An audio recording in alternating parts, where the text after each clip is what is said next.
screen. Liverpool Chats TV, we're live with the team.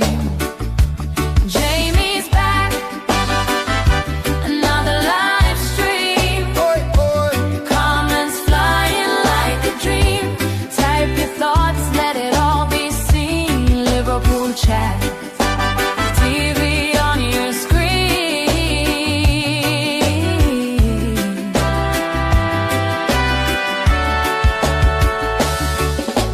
First call in, says we're winning by 5.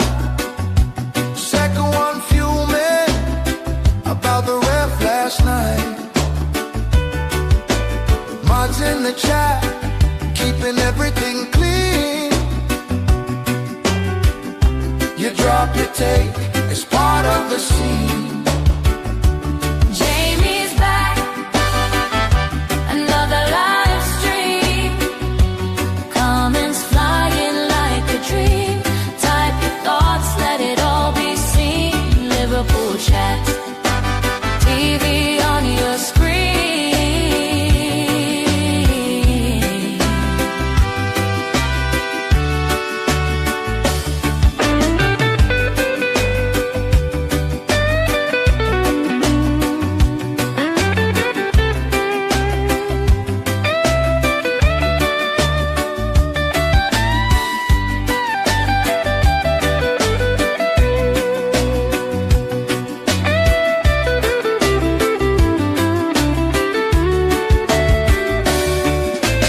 Who's in the chat? Say your name, Say your name. say your name. Drop that scoreline, call that game. Call that game. From Manfield Road to every screen, we're all one voice. We're one big team.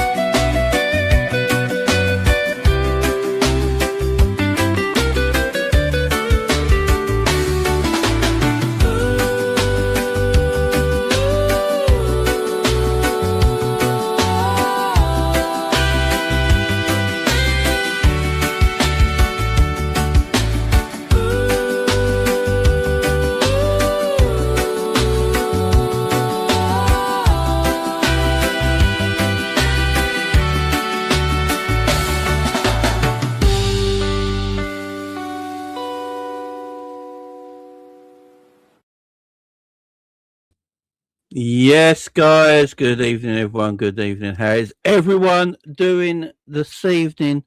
Welcome back to the channel, guys. And yeah, we're going to have a little panel debate here about everything Liverpool Football Club. Joining me, my two good friends, Fozzie and K-Mac. Boys, how you doing? Oh, good, oh, good. All good, all good. Chilled? Wish Relaxed? me got bloody Semenyo now. Yeah, he's a baller, man. He is. We said it. We said it here, man.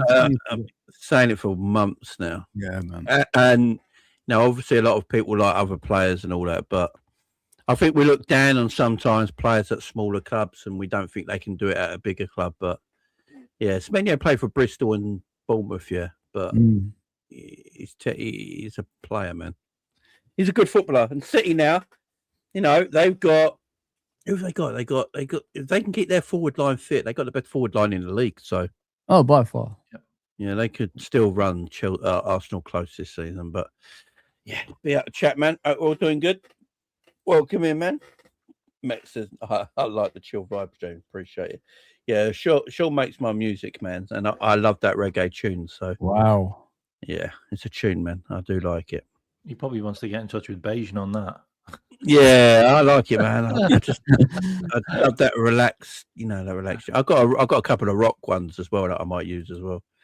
That Mane from Wolves, yeah, he's taking a lot of people looking at him lately. You're him in the chat. As Strong well. name. Yes, definitely. And be at Colin as well, but Slot didn't want him. What a prick. True that. Apparently it was Arne Slot who didn't want it. If you listen to reports, Richard Hughes wanted Semenyo, but it was Arne Slot who didn't want Semenyo. And you know, I'm starting to think now that Arne Slot might have more say in transfers than we think. Yeah. That's what I'm saying, because if it was up to Richard Hughes, Semenyo would be a Liverpool player. And look, he bought him for Bristol City, was it, in the first place? So yeah. And don't forget, like, these are the players that actually, us buying, players from smaller clubs are the success. If you look at like the success of, Robertson, Mane, etc., buying from Southampton and things like that, and Hull when they got relegated, shows, they can be success because they're hungry and that's what they want, right? They want to win trophies. They want to fight, and that's what you need at your football club. Sometimes ready-made players are the downside. They're settled, don't they? That's the thing. Yeah. Look, it pisses me off because I do think It does. If we really wanted to get him, we could have got him quite comfortably, in my opinion. So, especially his relationship with Richard Hughes already, which Semenyo spoke about, by the way. So, yeah, she spoke about it. He's also worked really well with Kirkes. Oh man, you guys are hurting me every time, man. And I will give you a little bit of silver lining though, if I can indulge. Okay. The guy that we've been linked with, Diamande, in case you didn't know, Richard Hughes took him on trial at Bournemouth when he was the sporting director 2 years ago. Wow. And he chose Leipzig over Bournemouth for obvious reasons. They're a big club. But Richard Hughes was a big fan of Diamande and wanted him at Bournemouth. Wow. I liked it. Is he Diamande, the guy who went on Instagram Live and said, "I want to play for Liverpool"? And I want to that guy. Yeah. And said, it's my dad's dream club. Like Frimpong. Yeah. Oh, by the way, he's balling out in the last few games. Listen, guys, like Frimpong as a right back, it's not a bad shout, is it? Let's be honest there, man. I like Frimpong. He's not the best. Video of his pace gets him out of trouble. Coffee Rice. Yeah. I like Frimpong. I actually think Frimpong played well in the first few games of the season before his injury as well. Yes, me too. He's a good player, man. That directness and pace. We haven't got that in our team, have we? So I've said it. I'm going to keep saying it. I don't know about you two, but I feel like when Salah comes back from AFCON, Frimpong and Salah on the right hand side could actually be quite a dangerous combination. Yeah. And I don't care about him going back and defend. I'm sick of 0-0 draws. Like, why should it matter? We win 3-1, big wow. You know what I mean? As long as we win a game of football, I want to be entertained now, boys. Yeah, man. I'm getting bored, man. No, I don't need this. I don't need to see. I'm not going to lie. Like, we did see 3 brilliant goals. Yeah, but so yeah, I got so much hate on my Twitter. So I went so on my Twitter yesterday I said 4-line flattened us because the performance wasn't that great. Yeah, it did. And you would have thought I said so. You would have thought I writ instead of writing that. You would have thought I would have wrote, "All your mums are shit." Right? That's what you would have thought I wrote. Yeah, with the replies I got. Yeah. I would have agreed with you with mine. But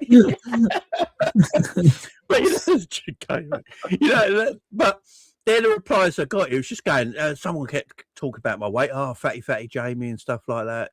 Talking nonsense. What? And that. Yeah. Someone called me a wall. Someone said I'm doing shows in my nan's bedroom or something like that. It's my house. I mean, I don't. You know what I mean? Yeah. Is his nan like on the other side of the room? It's just. How does that work? It's crazy, man. It's crazy. Like, was the performance that great? For me, no. Yesterday, guys, don't know about you, but also Barnsley came to Anfield with no fear, and for me, that's a little bit of worry. Barnsley were all over us in the first 15 minutes. They could have scored in the first 30 seconds. 30 seconds. One palmed off the bloody at the top corner. There was another big chance. I mean, if Barnsley had a good striker, we'd have been. That would have been. I mean, 84 minutes it took for the third goal to go in. their keeper made more saves than Mamardashvili. Sorry, Mamardashvili made more saves than their keeper. Yeah, he did. Yeah. That's like every game, though, guys. You know what I mean?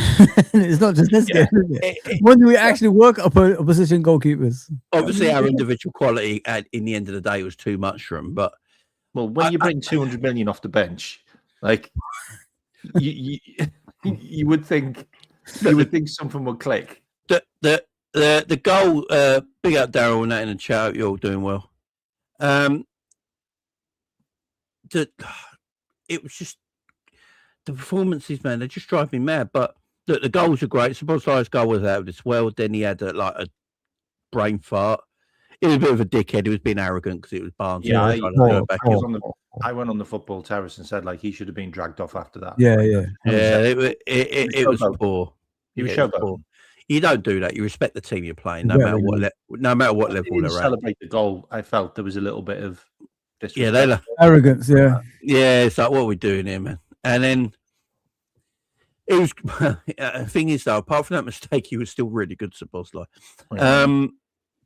And then obviously Wirtz and Frimpong had his goal for his weak foot as well, which was a good goal from him. Brilliant goal. Pace down the wide areas, cutting inside, showing Gakpo how you cut inside properly, and then unleashing with his weak foot. Cody, I thought, was extremely poor. I mean, the best part of Cody was when he was playing with one boot. Yeah, have you seen the Liverpool the video Liverpool put up on Twitter about that? No. Did it? Yeah, it's sort of hilarious. Let me see if I can find it. I'm not gonna lie. Like I am a Cody. I was a Cody fan like last year. Oh, I know you were. Yeah. This guy needs to go. Like, sorry, something's happened to him this season, ain't it? Something wrong there, man. He is awful. Do you reckon it's instruction though? Because do you reckon it's instruction because he does play every week?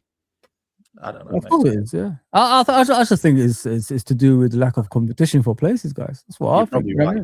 You're probably right. Because when Diaz was there, he wasn't doing shit like this. This is the first season I think everybody's had to go at Gakpo. Like, it could be pressure though, because we've talked about this before. Everything goes through Cody now. It's like they've just switched the Salah side off.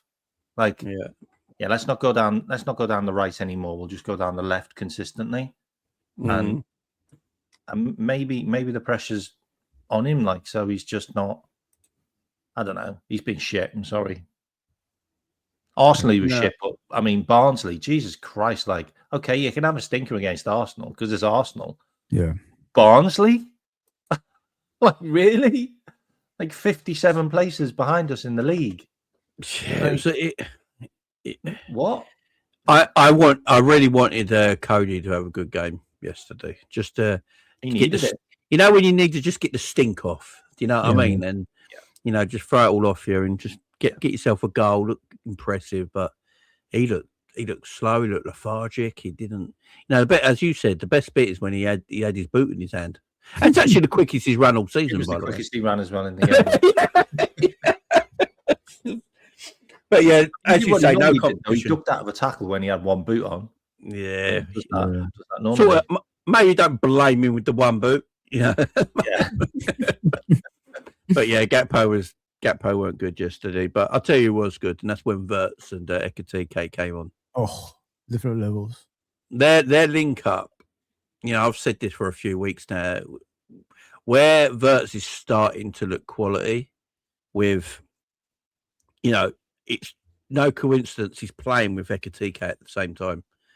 And they play quite close together as well. They're not always that far apart from each other, which I think is one of the good things Slot has actually done right now is getting them two playing close together to each other because even Slot can realise that these two together are different when they play. But it looked like they both came on yesterday and went, don't worry about what the manager says, and they did their own thing. But it also takes Curtis Jones. Yeah, Curtis Jones isn't doing the progressive passes, which he did again. Then it's not working. Like, it doesn't really gel that well. Like, because no one can get it to them quick enough. And Curtis Jones played the ball, which then Dom did, and Ekitike did the little flick, and then Wirtz went in, and vice versa. Like, Yeah, it was nice. Used to It have was nice. Curtis in there as well in the midfield. Yeah, I love Curtis, man. Yeah. Josh says the new signings are all in form now. Kirk has Verts, Frimpong catching up with Hugo. Yeah. Yeah, obviously Hugo's Yeah. been our best new signing so far. But yeah, Curtis started to play. Frimpong. They all scored. Yeah. Frimpong again, as I said, like I actually think he was doing all right when we first started him. It's just his injury that slowed him down for me. Yeah, Verts, he looks like the player we bought now. There's no doubt about that. He's starting to become that player. Though, his left foot, though, guy. Was it right foot? Or Yeah, left foot? he was showing off. That I was actually think that was a bit of an arrogant finish. yeah. You know, because he knows you go on your instep. He went for the outside the left foot first time. You know, he's scoring that 1 in 100 probably because that technique to do that's impossible. Yeah, but because it was a great ball by Szoboszlai, by the way, into him as well. What a ball, by the way. But again, I think that was a bit of arrogance. I think there was a bit of arrogance in our game yesterday from quite a few of the players because they felt like it's Barnsley, like we're at Anfield, we're winning this. But yeah, overall, guys, what did you? Yeah, we could have lost it as well, though. Yeah. Can you imagine that game though if we didn't have the big guns to come on? Like Colin, it just tangles. Look, I'm going to fuck Colin off all show now. Colin, I've tried to untangle this thing so many times, and it just goes back. Can you imagine if that was like the Crystal Palace game where we just didn't have any bench to come on? That could have been a real struggle. Could have been a banana skin, man.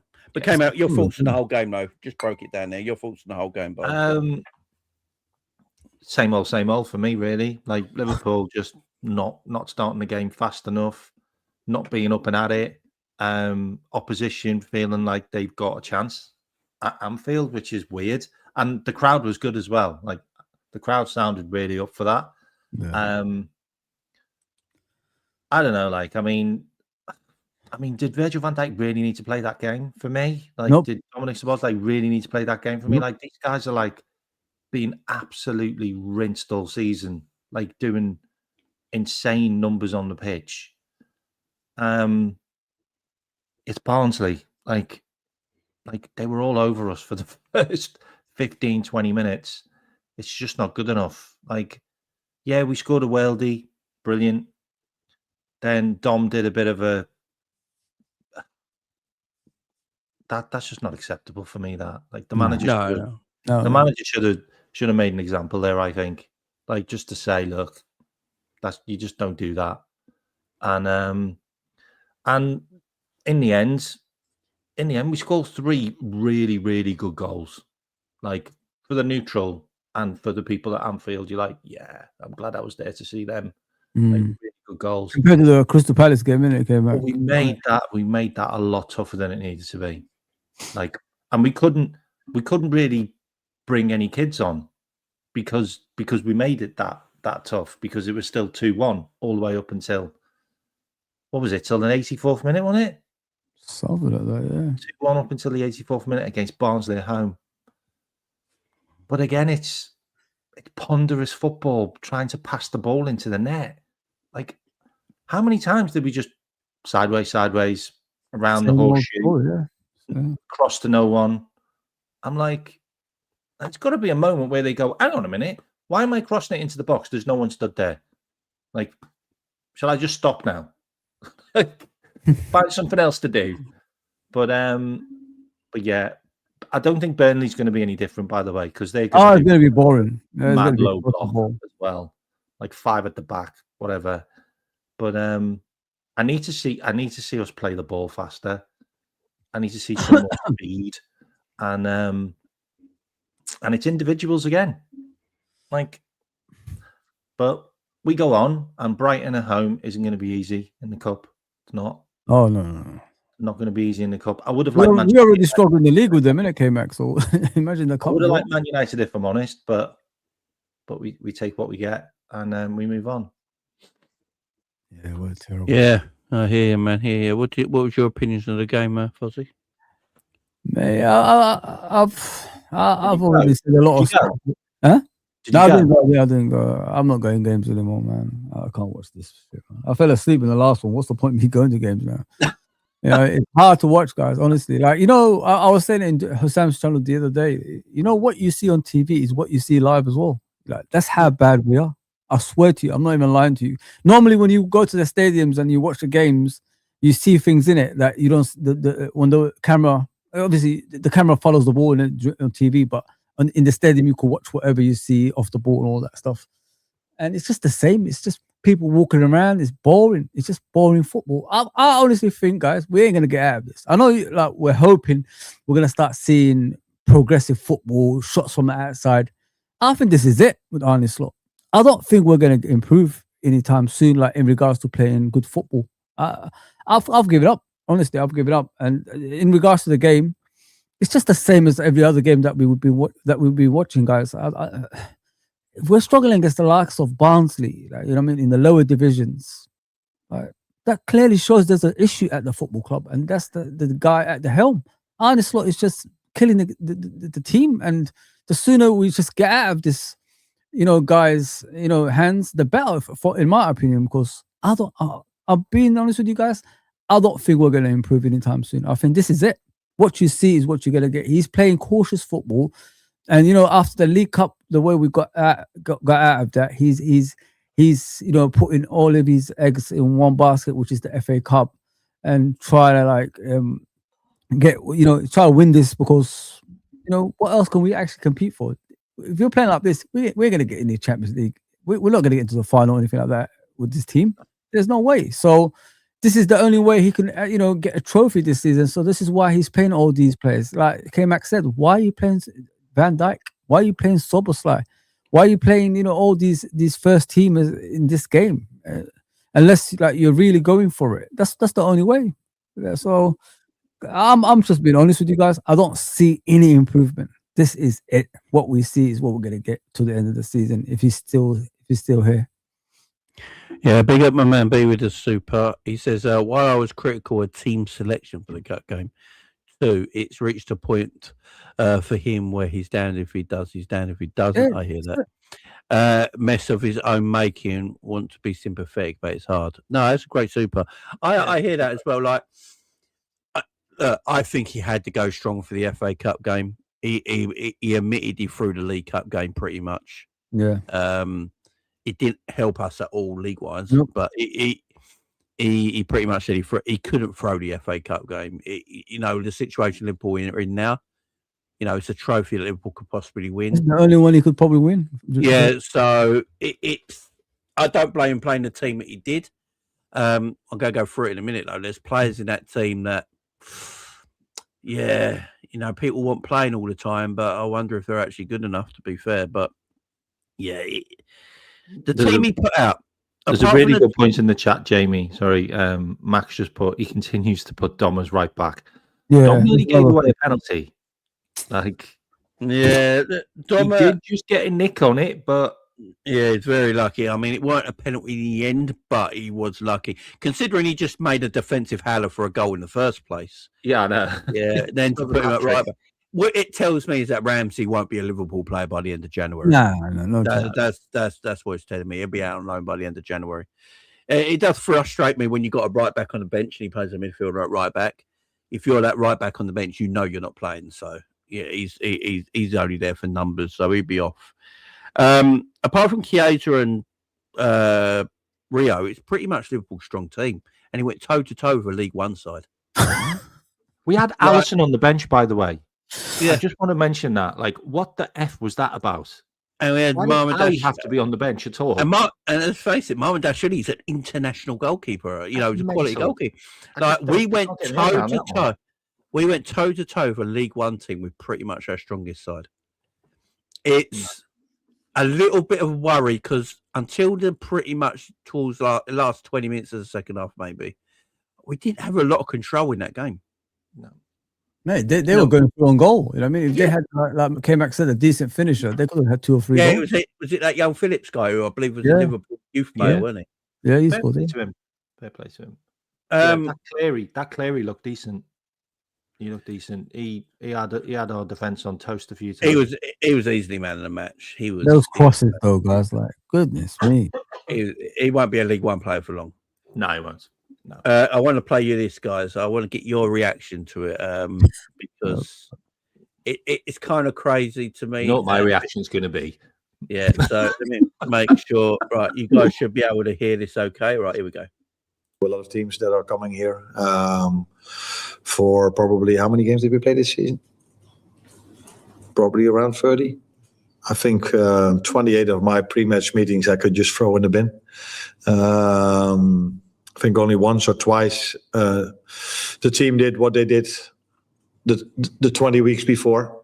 That was Arsenal, was one of them. They just played against us what we used to. But Barnsley always plays a 4-3-3, and today decided to go with 5, which I can completely understand, which I would have done when I was their manager as well. But another time, a meeting that you try to show them what they can expect, what to expect, what they usually do. But yeah, a lot of. He's complaining. I'm not being funny. He's literally just fucking answered his own question. Oh, I would have done the same. Why are you surprised they did it? He My God. is complaining that teams set up differently against us. You mentioned Arsenal again. Yeah, so the only team he's saying that didn't set up differently against us was Arsenal. They played how they played. Right? But he's now moaning that Bristol City decided to play 5 at the back instead of a 4-3-3, and it took his team a while to get used to that. Well, I'm sorry. Honestly, we'd have been beaten by Bristol City. I'm sorry, but look, I don't mean to go back to Jurgen Klopp. Yeah, Jurgen Klopp had one. Pep Guardiola's the same. They have one style of football. If Plan A doesn't work, if Plan A has to work. There's no Plan B, Plan C sort of thing. Yeah, look. Jurgen Klopp ain't worrying how Barnsley's setting up.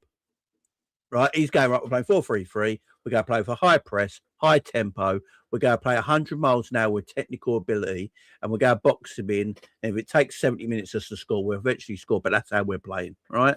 Control the game, and that's it, right? We're not going to worry how Barnsley are going to set up. Like this, why is he so worried about the way other teams set up again? Like, he should be concentrating, right? Liverpool, if he wants to play 4-2-3-1, he should go, this is what we play. This is the system we're going to play. This is what I want us to do every match. It doesn't matter how teams play because they should be adapting to us, not us adapting to them because of who we are. We literally went 8 years without ever changing any formation ever with Jurgen. Literally, there was no tactic that was ever changed. It was like 8 years and you deal with us. Yeah. Like, you deal with us. We changed it at the end for the last 2 years. Like, you did the inverted stuff. But he didn't we never changed it the last 2 years. That is how we played. That was our new way of playing. But we didn't change for the opposition. Nope. No, we Klopp wouldn't have come out and went, "Yeah, fuck me, Bristol." They went to a 5. He would have probably gone to the boys after it. He'd gone before kickoff. He would have probably gone, "Look, they're probably going for 5 at the back. They're coming to Anfield. This is their cup." I've never heard this before, though, Jay. They're going to give it. They're going to give it everything. But you are Liverpool. You are you. You are you. You are you. You're all 100 times better than any player that can play for that football club right now. Just go and dominate them. Yeah, don't worry about them. Just go and dominate them. We're worrying about them. Like, have we got like the Tinkerman? Is this like the reincarnation of the Tinkerman now? The fact that he's worrying so much about how opposition plays. So basically what he said there, every team talk he's done this season, he might as well throw in the bin because when they turn up to play against them, the team has changed the way they play on the day. So he gets the stats of a team where basically what he's saying, we scatter a team, get the stats of that team. We train for that team all week in a specific style to go against them. And then on match day, when the whistle blows, they're playing a totally different system. And I don't know. So that's why he tinkers so much at half time and stuff like that. It all makes sense now. This is why half times he tinkers with. This is why everyone last season called us one half of football Liverpool. But the thing is, Jay, isn't this where a manager and he, look how many coaches we've got at the football club, guys. Think about it. I mean, isn't this where his coaching staff, if things don't go according to plan, they should change the plan. You know what I mean? That's what you got all these people around you and yourself. So why don't you use a different formation to counter that formation they set up for then? You know what I mean? He doesn't do things like this. It's just the same shit every single time. Well, So the thing for me, Fozzie, and I think Jamie hit the nail on the head. Back your own fucking tactics, mate. Back your own tactics. Come up with a tactic that dominates teams and stick with it. He ain't that bright, mate. He ain't that Stick bright. with He's it. dumb. He's dumb, mate. He's dumb. Stick with it. I've accepted it, guys. You know what I mean? He's dumb. There's nothing. I'm not being funny. Like, I'm starting to look to see whether there's any actual crimes I can commit that are legal in certain ways now on this guy.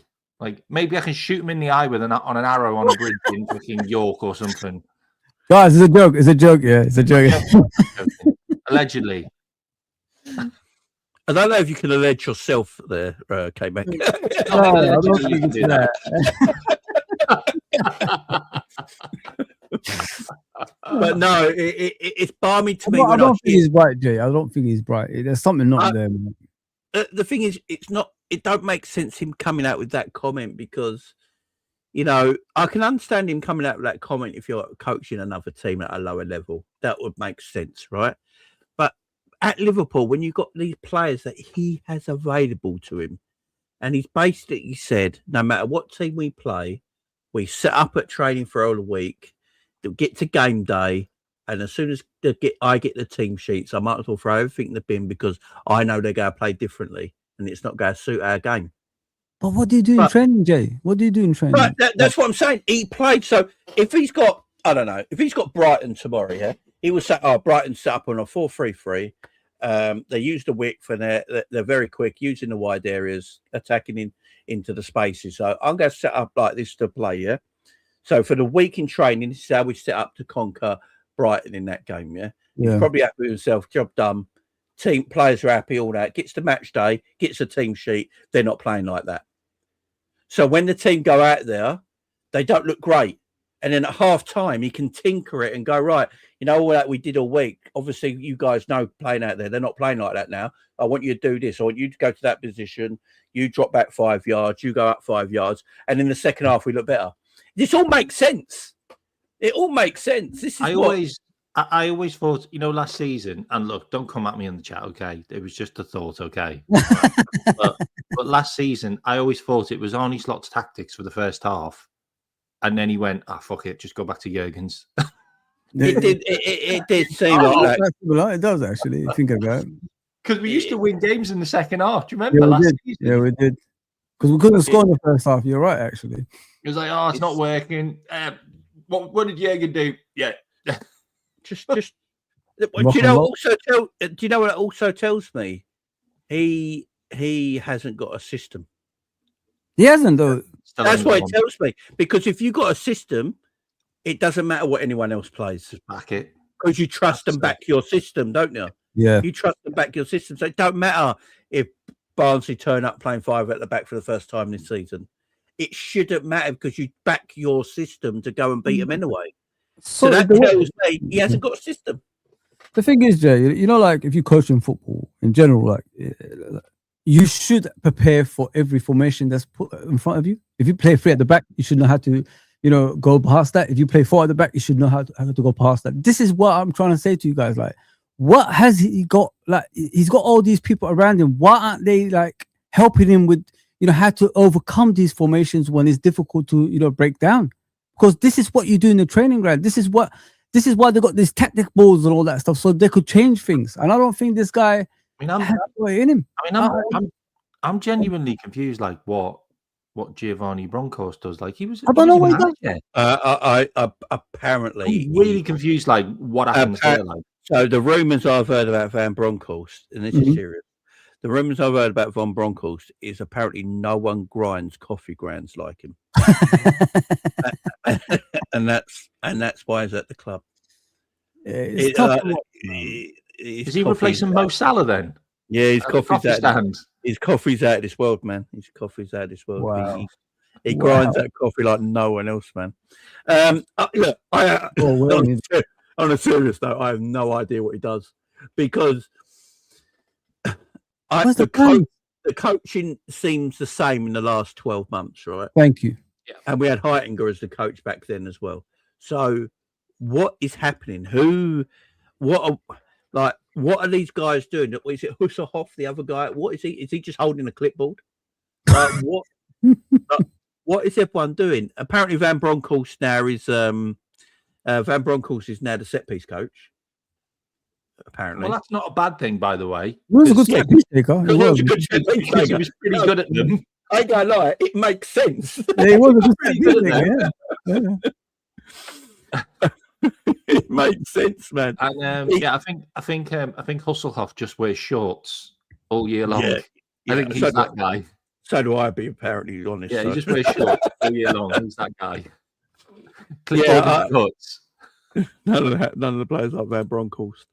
Apparently he's in charge of set pieces now, which does make sense considering he was good at them back in the day as a player. So, to be fair, we have been better. Maybe he's the guy that went. Hang on a minute. Maybe Mo Salah should take the corners. He's like the best in the world at them.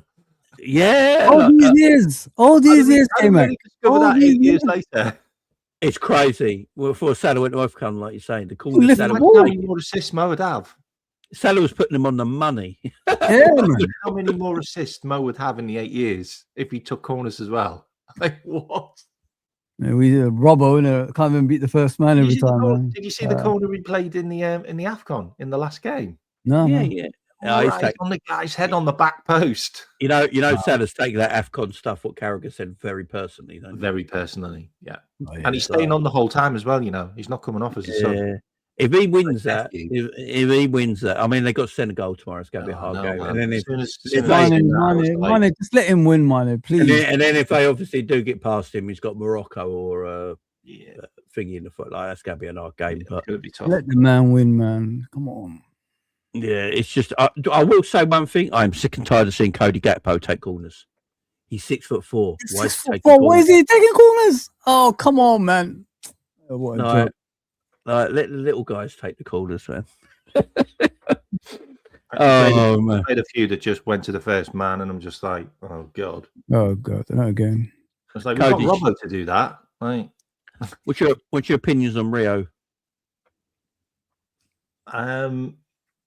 He's played on the wrong side, wasn't he, for most of that game? Yeah. First off, he was okay, occupying players and stuff like that, but he's not. I like him because you know what? He doesn't pass back. I mean, he goes back. He does need a runner. Like he could do with someone. Yeah, that's true. Away some of the players. You can't just go, there you go, mate. 3 players, crack on. Yeah, and I think his end product's not obviously the greatest because he's so young at the moment either. But look, if it's that to me, I'd play him over Cody Gakpo left wing and all day. Against Burnley at home because I don't see why not. Yeah, but the thing is, like you said, K-Mac, he's very and Fonzie, he's very direct, and he's got one way of playing. He's a kid; he wants to play attacking football. Yeah, we know Slot likes his wingers and defend, so that's why Cody plays. Cody, I think, just does what he's told. The other day against Arsenal, he's playing left centre back with Timber pushing him back there. Yeah, good. He was pretty good at that. But he's good at this is the thing with Cody. He's good at his duties. He's probably a coach's dream because he's good at his duties. Yeah. Well, what you mean is the other side, though. You know what I mean? Yeah. And we've lost a yes man. Yeah, he is. And you can't really do that with Rio. You're not going to ask Rio to do what Cody does defensively, are you? So I can understand why Cody plays in that point of view, but it doesn't mean we can't get better. Right, the big one, the right-hand side. So Chiesa started again, and this is the second time Chiesa started recently where I think he was absolutely dog poo. Do you blame him though, guys? That I don't know, man. I think his confidence. I think his confidence is gone. I K-Mac, yes, I think get rid of him, but I think that manager has just ruined that poor guy, man. That's what I think. Yeah, I know. And he subbed him as well. I watched. Look, I've said this all the time with Chiesa. The thing with Chiesa, he's got no physicality or explosiveness, and I think that's his main issue. Playing up front for Liverpool, and I'm not saying Cody's got it like that, but Cody is more physical than Chiesa, and Salah definitely is, and so's Ekitike. So when I look at, I think Chiesa looks really good against tired legs for half an hour. You know, I think he does because Chiesa's a technical footballer. So if you put a technical footballer on the pitch against tired legs, they're going to look excellent. He reminds You me know of what I Harvey mean? Elliott. They Harvey look Elliott was excellent. on for the last 15. Yeah, and they look "Whoa." great because he's a technically good footballer. Yeah. You Yeah. put technically good footballers on a pitch against tired legs, they go look amazing. But for a 90-minute look, he was the thing is, the 2 FA Cup games he has started for Liverpool, he is against League One opposition. He's not looked particularly good, has he? He was terrible against Plymouth last year. And he was terrible yesterday as well. Playing on the right-hand side, it's a bit of a disadvantage to him, but he has played there in his career. Oh yeah, for Juve, yes, yeah. The thing for that though is like, I just Chiesa just doesn't get a chance with the better players, does he? No, spot on. He's Kev, always man. playing with like a Rio or a Cody or a. To be fair, Yeah. he probably played with the strongest team possible yesterday. Yeah. That's probably the strongest team. He had Curtis Jones, Bosley, McAllister in midfield behind him. Yeah. He had he's Frimpong not at right back. I mean, He's not a number 9 though, is he? He's not a number 9. I think right now, Chiesa, if you're going to play Chiesa, it would be through the middle I because think in the left to off. I think left. off the left is probably where his strongest is. But I saw him against Southampton, and he was brilliant in that game when he played off the left. With him and obviously Ekitike playing there. I just think we're a bit harsh on certain players. I just think we're a bit harsh, guys, of certain players because we've got to look at shit in that game as well. By the way, we were shit in that game. Who? Southampton at home. Who are also a championship team. Do you know what made me laugh? In that Southampton game, Slot bigged up Chiesa and then never played him again. Never played him again. That's what I think. But the thing is, and it came out, you got to put yourself in these players' shoes. How often, how much can you take when manager does that to you every single time? You know what I mean? You're gonna destroy the guy's confidence. You know what I mean? That's how it is. Did you see Chiesa's face when he heard he was getting subbed? There you go. When he was getting subbed, he was like, seriously, are you subbing me? Like, it looked like he was like saying that, like, are you subbing me? And yeah, I just think he needs to go, mate. Unfortunately, he's never going to play on him. But you got to just look at it from his point of view as well, guys. Yeah, I feel bad for him. I really do because he just hasn't got the opportunity. I think he's only started 2 games in the Premier League in his entire time at Liverpool as well. So that's embarrassing, man. Imagine that, like. In order for you to improve as a player, you need to run in the team. And if you don't get that, this is what you get. You know what I mean? So it's like every single time you think you turn the corner, the guy just lets you down. The manager just says, "No, you're not playing." It's always like that.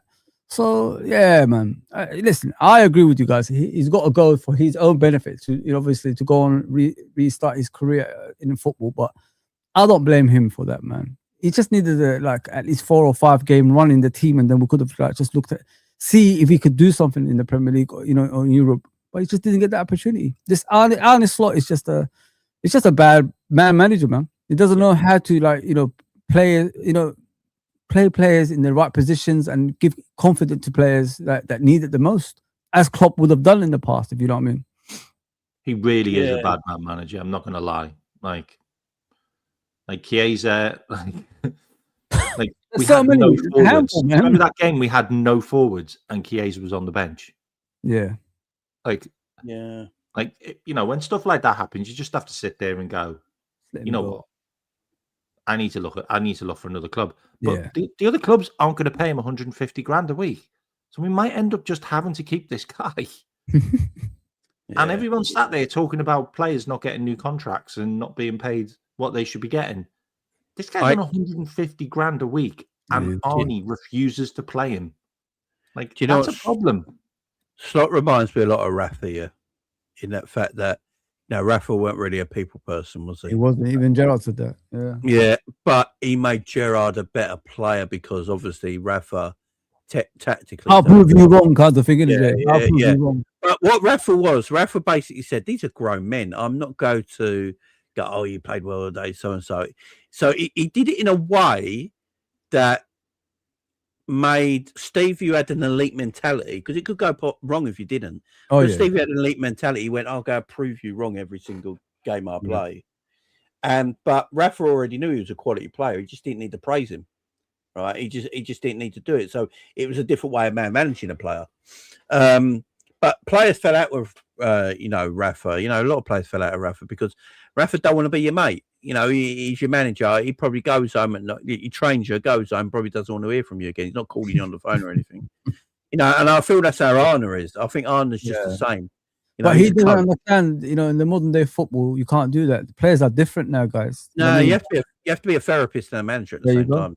Psychological, different. He duped us all as well because I thought this guy's great. Like, got the best of both worlds here. Like, yeah, but he duped us all. He's a dick. He is, man. You're spot on. He's a dick. Starting to seem like it. Right, let's talk about what people are calling two other dicks right now, and that's Richard Hughes and Mark Edwards. All right, this situation's a bit weird. Let's talk about the Canate situation first with this. So, according to David Ornstein today in the Athletic, is that it looks like Liverpool and Canate are not going to come to terms to a new contract. It was came out was in the chat earlier when I was talking about this. I don't know what's happening with this situation. K-Mac's got his theories on it, as he said in the chat earlier. We haven't heard a lot about the contract situation with financials and all that. But for whatever reason, Liverpool and Canate can't get to new terms on any kind of deal right now. Liverpool obviously want to keep Ibu. They want to keep him part of the team. He's going to be 27 in May. He's got years. He's coming to his peak years as a centre-back. They probably value him what they value him. In my opinion, they probably value him around the 200k mark, is what I probably feel like they value him at. And Ibu might value himself a lot higher than that. But what do we do here, K-Mac? Because it's a situation where Liverpool got to be careful because, Virgil van Dijk's 34. He's not going to get a new deal. The year after next, he'll be gone. Joe Gomez, I believe, has got a year left on his deal as well. He ain't going to get a new deal. So next year after that, he could be gone. If you lose Canate this summer, that's 3 centre-backs out of our team, 3 main centre-backs in the last few years that have been settled here. It's another rebuild, isn't it? That could be gone. So what are Liverpool going to do? What are Richard Hughes and Michael Edwards going to do? Are they going to bow to Canate and think about, we need to keep him in there because the overlay of new centre-backs is going to be costly? What do you reckon the situation's going to happen in? What situation's going? So can I just run through the timeline? Okay, so go for it. So we signed Canate on a 5-year contract from Leipzig, and we signed him on a 70 grand a week contract, which is a good contract, by the way, for when we got him. He cost us like 32 million, I think, in the end. I think we might have had add-ons. I think he might actually be a bit more. But when we signed him on that contract, that was when we were offering Trent a new contract as well. So he got offered a 5-year contract as well, but he took a 4-year contract, because obviously he's gone now. Mm-hmm. So this contract situation with Canate has been bubbling on for a while, and we didn't offer him a new deal earlier on because he had major injury problems, and we weren't sure whether it was right for us to go for like a 5-year deal, and then we're stuck with him on 150 grand, which is probably what he would have got with the likes of the rest of the main players. But we didn't because he consistently kept on getting injured. And there was also the situation where he lost his position to Quansah that season because Jurgen didn't fancy him anymore. So we were in conversations for a new contract then, but Quansah took his position that season, and then everybody was like, he can go. Like, everyone was fine with Quansah then, and Jurgen didn't back him. So you got that whole situation, and that's why it never happened then. So then Arnie came in. Arnie went with Quansah. Do you remember? Yeah, he did. Quansah then got binned. There was stuff behind the scenes that was going on with Quansah as well, which is private stuff. Yeah, his mind was elsewhere in OnlyFans, and then the whole situation with Canate coming back in and having a great season, by the way. Yeah, the contract was back on the table. We've never been able to get this contract sorted. And there was a comment that came out in November from Canate, if you remember correctly, when he said, I will tell you what's happening very soon. Radio silence. Yeah. And then what we heard was Real Madrid announced that they weren't going to sign him on a free, which is hilarious. That a club's come out and said, we don't want you and you're free. Like, so that's gone. And the rumours were that we then went in again with another contract, and that still hasn't been accepted. And then there was a situation where, and this was in January when the transfer window reopened, the Canate's representatives were trying to re-engineer a move to Real Madrid again. And my conspiracy theory is he's now said no, he's not signing a new deal because Xabi Alonso's gone. And there's an opportunity for him to go to Real Madrid now because Alonso didn't want him. And that's what I feel. Wow. I feel the situation is. Genuinely. I don't It comes back the next day, yeah. Because Bayern have got Upamecano back on a new deal now, haven't they? You've heard that, haven't you? No. So Upamecano signed a new deal with Bayern. So he's done. Like he's back with Bayern. So he's not leaving. And there is a huge amount of centre-backs that are all leaving in the summer. Have you seen the list, how long it is? Mm-hmm. Yeah, I saw something about that. There's so many centre-backs that are leaving on free transfers. Any good ones? There's so many that are leaving on free transfers. So this is a case of he needs to sort this out quickly. And Liverpool still think they can get Guehi in the summer. Yeah, it's a weird one. I think Bayern Munich or Manchester City are going to get him. I think Bayern Munich might actually pay to get him. Like they've been in contact with him daily to try and get Guehi. I've heard from a very strong source that Gay might be going to Arsenal. But why would he go there? They need more. I think it's because Nkape is shit. I think that might be why. I wouldn't mind with ours though, to be honest. But I hear that with the Canate thing, as I said earlier, and I hear what K-Max says. There's great what he said, but as I said, we have to put a lot of context in the Canate situation with his contract.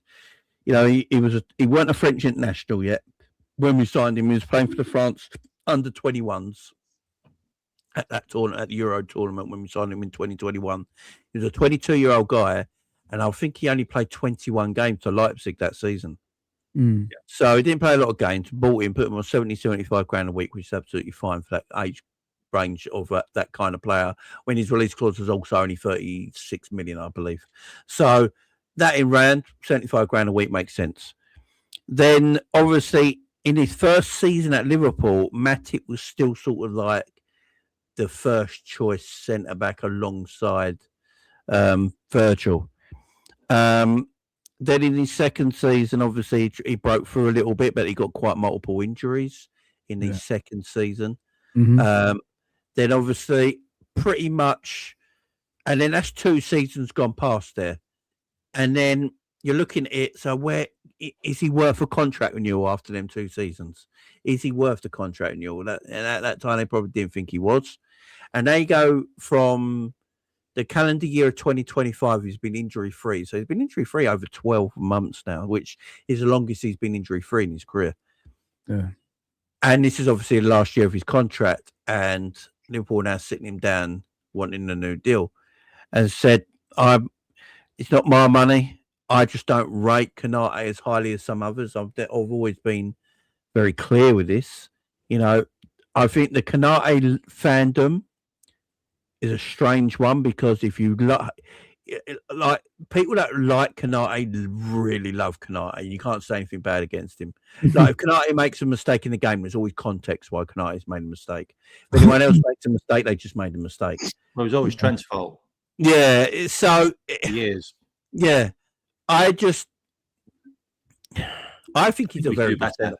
I I think he's a very good centre back. I look at the centre back market at his age range, 27 in May, at that level. It's quite a small market. You know, the top ones are signed to big contracts at big clubs. So if you're looking at everyone else, it's quite a small market. There's good younger centre backs on the market, you know, 21, 22, 23, if you want to go down that age range, but you're getting a player that's younger, but might have more potential by the time they Konate's age. So I want to keep Konate, but I'd want to give him a 200 grand a week contract. I think that's a perfectly good contract. It also gives Liverpool negotiation room for maybe in 2 or 3 years' time when he wants another new deal, and he's starting to be that guy now because Virgil's not around no more, and he now becomes that guy, a senior centre back. Him? This is what everyone's got to remember. Next season will be Virgil's last season, right? It could even be at the end of this season. We don't know, right? No. But he's probably got next year, right? End of 2026-27 season. With Virgil's probably last year with Liverpool. Konate will then be Liverpool's senior centre back. This is what you got to put. That's the problem. That is the problem. Van Dijk, Konate? No. I would keep him, but I would do. You know what he is, Jay? And he came back. He's a supporting actor. That's what he is. He's not the main role. You know what I mean? As Van Dijk is. So you got to get a suitable replacement for Van Dijk. If you still want to keep Konate around, you know what I mean? Because if he's going to be him, we're in trouble. He sees himself as the next Van Dijk because he's not him, mate. He's never going to be him. He's never going to be him. But it is really hard to argue why the guy shouldn't be paid 250 grand a week. Like, why he shouldn't be one of the top earners. It's really hard to argue that because he's won the Premier League. Played all the games. He's won all the trophies. Like, he's a French international. He's played in a World Cup final. If Saliba all them are getting that much money, why shouldn't he? You know what I mean? Well, that's irrelevant. It's whoever pays whoever, isn't it? Like at the end of the day. But I'm saying, like, you know, for what he's won compared to them lot, I mean, so he's entitled to ask for that much money. Like, yeah. So Mamadou Sakho is retired, by the way. Sorry, someone just wrote. He's retired. I like Konate. Konate probably does see. Can I ask you one second, Jay? Can I ask you guys a question? If he says tomorrow that he wants to leave, would you still play him? No. If anyone wants to leave my football club, I wouldn't play him. I don't think we've got a choice. We haven't got anyone else. We ain't got anyone else. Would you trust him though? Yeah, would you trust him though? That's the thing. That's what I'm trying to say. Yeah. I think Konate is professional enough to play. Yeah, I think Konate is professional enough. Does anyone know why he didn't play against Barnsley? Is it because No, I think it's because isn't it? I think it's because Gomez has just come back from injury, and because of Bradley's injury, Gomez needs some match time to come in and maybe play with. Did he come off the bench? Yeah, he came on. Yeah, he came on. I think he just wanted to get some minutes in Gomez's legs. I think that's the reason. I'm just wondering why he didn't play instead of Virgil. But this is the thing. If you noticed, it's always Virgil and somebody. It's never always Konate and somebody, and that's been under Klopp and that's been under Slot. Yes, you know, I've noticed this. You know, you could easily play Joe Gomez and Konate together, right? But they never really do it. It's always Virgil and somebody. I feel sorry for Virgil if you think about it, Jay. Like the amount of games that guy plays, and then when he's off form, everybody just has a go at him. You know what I mean? Like that's a lot of games for a guy. Yeah, I mean, Virgil's 30. The thing is, Virgil's 34. He's going to look like a 34-year-old. Do you know what I mean? I still think Virgil's been great this season. I really do. Like I still he doesn't make a lot of mistakes here, Matt. Does he really? If you think about it, I still think he's been good. Around him is a problem sometimes. Virgil's defensive display against Arsenal was off the charts. Oh, proper leadership. That was a proper leadership. Because what people might not notice, like we probably do, everyone in the chat probably did, but you know, it's not what he was doing as a defender; it's the way he marshalled the back line. He told them when to drop back. He told them when to push up. He told them when to hold. Did Arsenal really create a chance in that game, guys? No, and that's called marshalling a defence at a world-class level. That's what Virgil is. And look, Ibu can't do what Virgil does because Ibu's not that kind of defender. You know, when you had Valverde and what's the Madrid defender? Ramos. That was the defensive partnership, yeah. And then what I was saying, Valverde, what's his name? Varane might be the better centre. Varane might be the better centre back. And as soon as Thingy weren't playing, then you saw actually how good. Did he look the same? Then you saw how good Varane actually was. And Varane was a good defender. There's no doubt about that. But he weren't the level. No, he weren't the level. But he was a good defender. But he was also a French centre back. Yeah. yeah. And that's my problem. World Cup winner. Yeah. He'll get a new contract. He'll be 27, and Virgil will leave. And what do we do? Do we get a guy to replace Virgil to then manage Canate? Like, that's not how it works. I think these are the two guys that Liverpool like, and I think Guahi's a perfect replacement for Virgil. Who's this guy? Leader. I like Mark Gay. What I don't understand about the Mark Gay situation. So in the summer, I do think we looked at him as a opportunistic signing because he had a year left on his contract. He was homegrown. Remember, we need homegrown players badly. Yeah. He was homegrown. He's an experienced player, and he's an England international. He's probably England's best centre back, right? And he's a leader. You got all that about him. Ticks off a lot, and he's a great guy. He's not a prick. So straight away, you got all these great ticks against his name, you know. And he's 35 million, and he's on 62 grand a week at Palace. It's lights up, makes sense. Do the transfer. It doesn't have to be first team, but what a player he is to have in your squad, right? That's how Liverpool looked at it in the summer. Now it's January. Liverpool are not looking at him in the same, in my opinion, because now he's still 35 million 6 months on. That's what Palace want for him. And now, and he wants 200 grand a week because in the summer he can ask for that money. Yeah, Liverpool, for me, will probably go pay him 150 grand a week. I think that's where Liverpool are probably looking at that ballpark figure there. 150 grand a week coming to Liverpool, 35 million. Now, 6 months on, Liverpool don't want to pay that because they don't see that as value financially, which is crazy to me because sometimes we've got to stop looking at the dollar bill, what's value, and look at what the value of the player that can come to Liverpool right now because this Canate situation is getting out of hand. He might not stay. Virgil's got another year in him at max. You got Leone, who I think is going to be a baller, but he's still unproven. Yeah. You know, he's unproven still, and he's got an ACL. So if I'm Liverpool, I just pay what I was going to pay for him. Pay for what you were going to pay for him in the summer and bring him in January. Because I'm telling you right now, if Liverpool went to Palace tomorrow, Glaston's already come out and said he's up for sale. Right? He said it the other day in his press conference. If Liverpool went to Palace tomorrow and went, it's 35 million, and we'll give him his 200 grand a week, he's dead 24 hours later. You see the difference, Jay, between him and Canate? He's a leader. That's the difference. Yeah. And he's younger as well. So you could build a future with this guy. And even if Canate is next to him, Leone is next to him, that defense, they still have the leadership there. You know what I mean? Yeah, and that's what I want to see. I can't see Canate as a leader. It might be just call it a day. The thing with I can't pronounce his name. It's Jacquet. Yeah. Again, he's a young centre back with a lot of quality. Yeah, but a lot of people think he's going to be the guy. Right? He's only a year older than Leone. And we've bought Leone already, and this is my worry. I think Leone's going because I watched him in Italy the year before we bought him, and he was fantastic. And you could see the star potential in him straight away. Yeah, he will be a star for Liverpool. The problem is, do you want two very young centre backs like that replacing Virgil and Canate for the future? That in 3 or 4 years' time, it could look like a magic. And can you keep like Virgil until the end of his contract and get these two youngsters in? They could learn under him. No, something like that. If Canate is going to go. I think we need project, innit? Another project. We need 3 centre backs. We need 3 centre backs. We need another centre back. We need 1 this January and 2 in the summer. And we can't rely on Gomez. I'm sorry. No, that has to go. I think like 3 games. Yeah, I've had my time, with Gomez.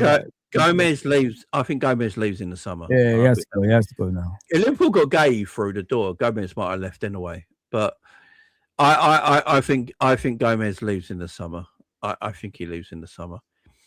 The thing with Virgil, if Virgil stays injury free in the next year and 2, there is a chance, like Snakes just said in the chat, that they extend Virgil's contract anyway, because just keep him on the same pay and just extend, like give him a rolling year contract, maybe, just to keep him at the football club. Because Virgil just leaving in a summer when we're still trying to find a replacement for Virgil is the worst thing this club can do. Spot on. Because it's not just the player, it's the person. This is what we forget about in football sometimes. It's not just the player leaving, it's the person. It's the captain, it's the leader, it's the people look to when they open access doors or walk up the stairs, and Virgil's there laughing and bear hugging everyone and throwing everyone around, and you miss that kind of shit, don't you? Right, what Milner was doing, isn't it? It's like that. Yeah, and you miss that kind of shit. So yeah, it's not just the player, it's the person. So I would be very keen on that. Obviously, he's not going to be first team, and it's up to him if he wants to do that. But we need reinforcements. If it was up to you two today, if you was Richard Hughes, would you just get the Guay stuff done? 100%. Yeah. Get it over and done with, mate. Yeah. Get that guy through the door. We need him badly anyway. I mean, I think Guay, look, I absolutely hate Slot right now, but if we're sticking with Slot till the summer, I think Guay helps Slot anyway because of being able to progress the ball out the back. He's a phenomenal passer of the ball. Okay, Mac. Even if he stays or goes, Gayhe's there for the future anyway. No matter what manager's going to be there. He's like 25, isn't he? Yeah, He's England's best centre back. By far. And you know what? You know why Man City? This is a player that was in a frigging tracksuit. Yeah, you believe in a Liverpool tracksuit. He's already had the medical. Like, I don't understand why we're dilly-dallying on it, especially when we always do this. We don't learn from this is very, very true. I keep forgetting we bought Ndiaye. So obviously he's an 18-year-old centre back we have bought. There is a lot of. So I was reading an article yesterday about him, and a lot of people thought we bought him just going to the youth side. That actually might not be the case. Yeah. They think that they look at this guy like they look at Leone. So they got him and Leone. They're the two youngsters. This is why I don't think we're going to buy a third youngster centre back like that, because you got two there, 18, 19. So you got them two there. So I'm worried that we bought the Burnley under 21 centre back that can play right back. I'm worried he's the guy that we bought as a Kabak. He was their under 21 captain. Who's that? I think his name's Inco or something. Scouser. He used to play for Liverpool's youth team. Yeah, the Scouser. Yeah. There's another centre back, Jay. There's not another one they bought. Yeah, he's the Austrian kid. Someone's just wrote in the chat. I can't remember his name. But yeah, the guy from Burnley, he's their under 21 captain that we took. And what about the Austrian kid? What about the Austrian kid? Rated. What about the Austrian kid, K-Mac? There's an Austrian kid we bought as well. Yeah, he's I think he's like 17, so we can't actually sign him until the summer. He's a unit, man. He's a unit, that one. Yeah, that's why we was able to buy Ndia, because he just turned 18, didn't we? That's why. My four players will be Guevara, Reed. A lot of people talk about it. I don't find, guys. I'm going to tell the world right now, we ain't buying a right back, in my opinion. We're not buying a right back. Slotterbeck. I'm not sure on Slotterbeck, man. David Ornstein said we're not buying a right back, by the way. No. He said because Curtis Jones and Dominic Szoboszlai can play there. This Jan Diamonde, that might be one that could happen. That one could happen. Yeah. Did you just say that? Curtis Jones and Dominic Szoboszlai? It's what the manager said, yeah. It's what the manager said. I'll give up, man. I honestly give up. Well, at the end of the day, he likes playing Dom there anyway. Dom gets to play. You guys wonder why I think we're not serious. Like this is not a serious football club, guys. Like, come on, what's going on here, man? Where's that ambition, man? We're putting Dominic Szoboszlai as a right back still. Like in general, I also wanted to mention as well. Like, I know a lot of people are like kind of believing the stuff about Conor Bradley potentially coming back for pre-season. You need to go and look at Simon Brundish's tweet. Like, Conor Bradley could be out for half of next season. Yeah, he's going to be out for a long time. It's a really bad injury. That looked really bad. That one. It's a really bad injury. if it's not the thing, it's just maybe not just his ACL, it's his patella as well. So, that's the one that killed Gomez, by the way. Yeah. Oh, Gomez Patella killed Gomez. Didn't Gomez break his patella in half, wasn't it? Yeah, he broke his patella in half. Didn't it? That's the reason why Gomez is what he is now. And he done his MCL behind it, didn't he? Yeah, so he did his MCL and he cracked his. Have you seen the scar on his knee for that? By the way, Yep. Mental. Horrible. Mental. Yeah, So all that's a worry, man. All that's a worry. So Liverpool got to do something defensively. Get something sorted. Get Mark Gay in. Get Mark Gay. I think the Bradley one is. I'm sorry, but I don't see Bradley having a future at Liverpool. Nah, me neither, man. After what I've done, I just don't. I'm sorry. Yeah, I just think we'll get someone in and like Frimpong will replace him. And hope Frimpong stays then fit we'll first of get someone all. else. You know what I mean? Yeah, and well, this is the thing there. Unfortunate. Like, he's got to be careful with Frimpong. Obviously, Yeah, Frimpong man. needs to play, but I think you can in certain games maybe play Gomez at right back and then Frimpong a bit further ahead or rest him. And so there's things they could do. Look, suppose Curtis Jones will play right back again this season. That will happen. But Absolutely. I like Conor Bradley. I think Conor Bradley's a good player. I think Conor Bradley suits a Jurgen Klopp system far more than a slot system. You can see the difference the way he played and the Bradley plays at 100 miles an hour. Yeah. He never pulls out of any tackles as well, you know. No, everything is full-blooded and slot. You're putting you're asking a player to run, drive a Porsche when you're on the M25. You know what I mean? Just don't work. You're as slow as everyone else is. So yeah, I just don't think Conor Bradley's got a great future under slot because of the style of football, and it just don't suit him. So look, if you want to keep him as a squad player, I'd be happy with that. I like Bradley. I've got respect for him, but I think you need better at right back over the future. And at this moment in time, Frimpong for me is a better right back. He creates goals. He defends well. He's got that, and that always go. I would say causing havoc, and he does cause havoc, isn't it? You saw him the other day. And the madness. This is the madness. He's locked up Mbappe and Vinny, right, 2 years in a row. But then he gets beaten by people with less ability in games. I just feel like Conor don't suit the slot style. I think he's 100-mile-an-hour footballer. And if you watch him play, he likes to be further forward of Frimpong. Yeah.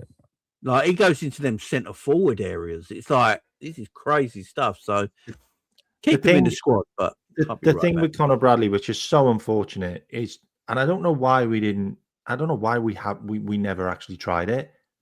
I just don't understand why Conor Bradley wasn't used on the left-hand side. He is just a mirror image of Robbo. Everything about him reminds me of Robbo when he came onto the scene, and I don't know why we didn't just try and train him as a left back, then he could have seamlessly just took over from Robbo. Yeah, he's got like Robbo for me. Characteristics. Yeah, look, I'd keep him. Look, I'd keep Bradley in the squad. I got no problem. He's young though, isn't it, guys? Like, you never know, man. These youngsters, they heal, isn't it, man? He's like 23, isn't he now? Yeah. I'd keep him in the squad. I'm happy keeping Conor Bradley at Liverpool. I just don't think he should be Liverpool's. I just don't know if he's Liverpool's long-term right back. Do you know what I mean? I think you need to, I think Frimpong plays better in him in a way for what I like watching my right back to do. Do you know what I mean? I just, the overlap. He's hungry, really. When you see him, it's like, even when people get past him, he goes back, doesn't he, and tries to win the ball back again, and he never gives up. That's what I like about Frimpong. Like, a lot of people are talking about the way he defends, but as long as, like, when people get past you, defend, you go back and win the ball back. That's all I ask for. That's what he does. If you look at him against, was it Barnsley the other day? I think the player got past him and he went back and got the ball back. So he has got that, motivation to get back and, win the ball back. So that's one thing you got to talk about, when you got right back, and he's got that in abundance, in my opinion. So yeah, man, I've got no issues with Frimpong as a right back. No, I like Frimpong there. I do. Right, because we could talk about this defensive shit all day. It's something Hughes and Edwards have got to get sorted out, and not buying one this January, I think, is incompetence at the highest order. Do you think that they're not buying because I'm they've got? because we haven't sacked Slot, but Yeah. Saying that, look, if it's the case that Richard Hughes buys the players, it shouldn't matter who's managing the football club. Because I don't think, Jay, okay, I don't think they're going to buy anyone, because if you was going to buy someone, you would have got someone ready by now, right? You would have got some, we would have heard about it. We haven't heard nothing about transfer. It'd be like just getting Mark Gay in. If you imagine we got Van Dijk, Canati, and Mark Gay right now, just how much brighter would that look going forward for the rest of the season? Oh, the thing is though, like as soon as that Bradley injury hit, we should have just gone and signed Guehi, because he can play fullback as well. That's your centre back done, and then Gomez is your right back, because you need your right back cover. But now we've got Gomez as a right back cover and Gomez as a centre back cover. Like, you need one player there. Just go and get Gay in, ain't it? Just get him on Gay, man. He's there. Glasgow came out and said he's people pay. He's there. He's available. Like any team could come in. Like City, obviously got two massive defensive injuries, right, to their two number one centre backs. To be fair, it's like losing Virgil Canati for them. So I can understand why City are all over it. The fact that City haven't gone straight in for this transfer yet either makes me think that, you know, maybe people are just waiting until the summer. But Man City recalled one of their 21-year-old Alain or something like that. He's a centre back that was on loan at Watford. They recalled him and they played him centre back now for the last 2 games, and he's been really good. Mm-hmm. So they might be in a situation where they're like, they might wait till the summer as well. We might just play this kid. So I had a lot of news about Arsenal the other day. His name is, sorry. Yeah. I had a lot of news about Arsenal the other day, and apparently Arsenal really, really like him. So that's one to keep your eye on as well. Like who? Gay. Oh my God. That means that Real Madrid might come for Saliba then. The thing is, Mark Gay can play left back, can't he? Yeah, he can. And because of his ball playing abilities, him at left back is probably better than what they got. Because Lewis Skelly is. I don't think Arteta rates him at all. So, he's rubbish, though. Yeah, I don't rate him. Arteta don't rate him at all. So he's also a midfielder. He's not a defender, mate. He's not a defender. He struggles, man. So I think, he's a midfielder. That's how he came into can't defend, man. Can't we got lobbed on the left-hand side because he didn't have any. Are we as a football club? I asked that to Simon, Tom, and Matt the other day. Are we serious as a football club, guys? The way we act, like, you know, like if you're champions, you want to retain things, isn't it? You want to like go again, and I know like we spend a lot of money in the summer and all that stuff, but it's not just the money we spent; it's the positions that we needed players for as well. And I'm looking at it from a point of view, guys. Like they've been here for 15 years. Are we ever going to have our time, like as a football club, like you know? But you mean a dynasty? Yeah, like because whenever we have that opportunity, we don't really take it. Sometimes we're 2 players away, like from a complete team. And then you look at this season. If you went about it the right way, if you would have won the league, that's Arteta at the way. Pep Guardiola is already going to leave. Then that gives you, you know, a place where you could just like dominate for the next 5 to 6 years. Like, I just want to know, do we actually take things seriously? I'm just getting fed up with it because look at us, guys. Like, let me say something to you, 2 brothers. Yeah, we've been here for the last how many years? We keep repeating the same stuff every time. We have our highs, then we go on our lows, then we try to come back, then we go on the highs again, then we go on our lows again. There's never like, you know, just continuous success. It's just I'm just tired, really. That's why I am the way I am nowadays. I'm just chilled. I can't be asked anymore because I don't think the club wants it enough to be that team. You know, that team that everybody, you know, fears in the next 5 to 6 years, because we don't take that opportunity, man. I honestly don't think we do. It's a great question. I would say this summer with the squad that we had and then the players we bought under a better coach, we're probably going back to back, in my opinion. Yeah, I think so. Yeah. Okay.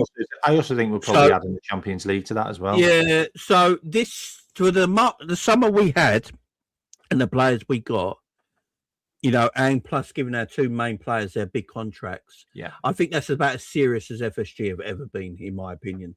Okay.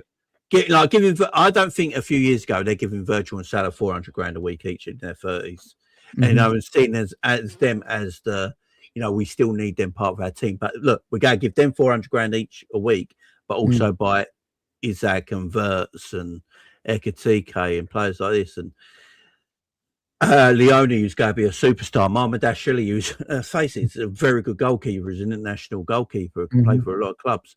So I think they looked at it and thought that's enough. Yes, there's players you could go and get and make a full squad. But I look at Arsenal. Arsenal have a full squad, yeah. All right, they have a lot of players, right? But they're still not guaranteed to win the league. I know they're 6 points clear, but anything can happen. They might not win the league. Still a long way to go. And then you look at it and go, right, how did he lose the league with that squad? And then you're like, maybe it's the manager situation. Maybe he's just not cut out for it, no matter who you get. Or maybe you look at it and go, yeah, they got a big squad, Arsenal, but how much of it's actual quality? They've got a lot of players that can come in, but how much of it is actual quality? It's hard to judge. I think this summer was the first time. But the problem is now it's January and the window's open again. And Liverpool are unfortunate. They've got 2 ACLs and a broken ankle in the same season to 3 players. I mean, that is just, that don't happen much, does it? No. And, you got your 19-year-old centre-back who is going to be an absolute beast and probably would have played a lot of football and came in when Konate was poor. Yeah. He got his ACL done. Bradley's done his. And then your star striker breaks his ankle. So I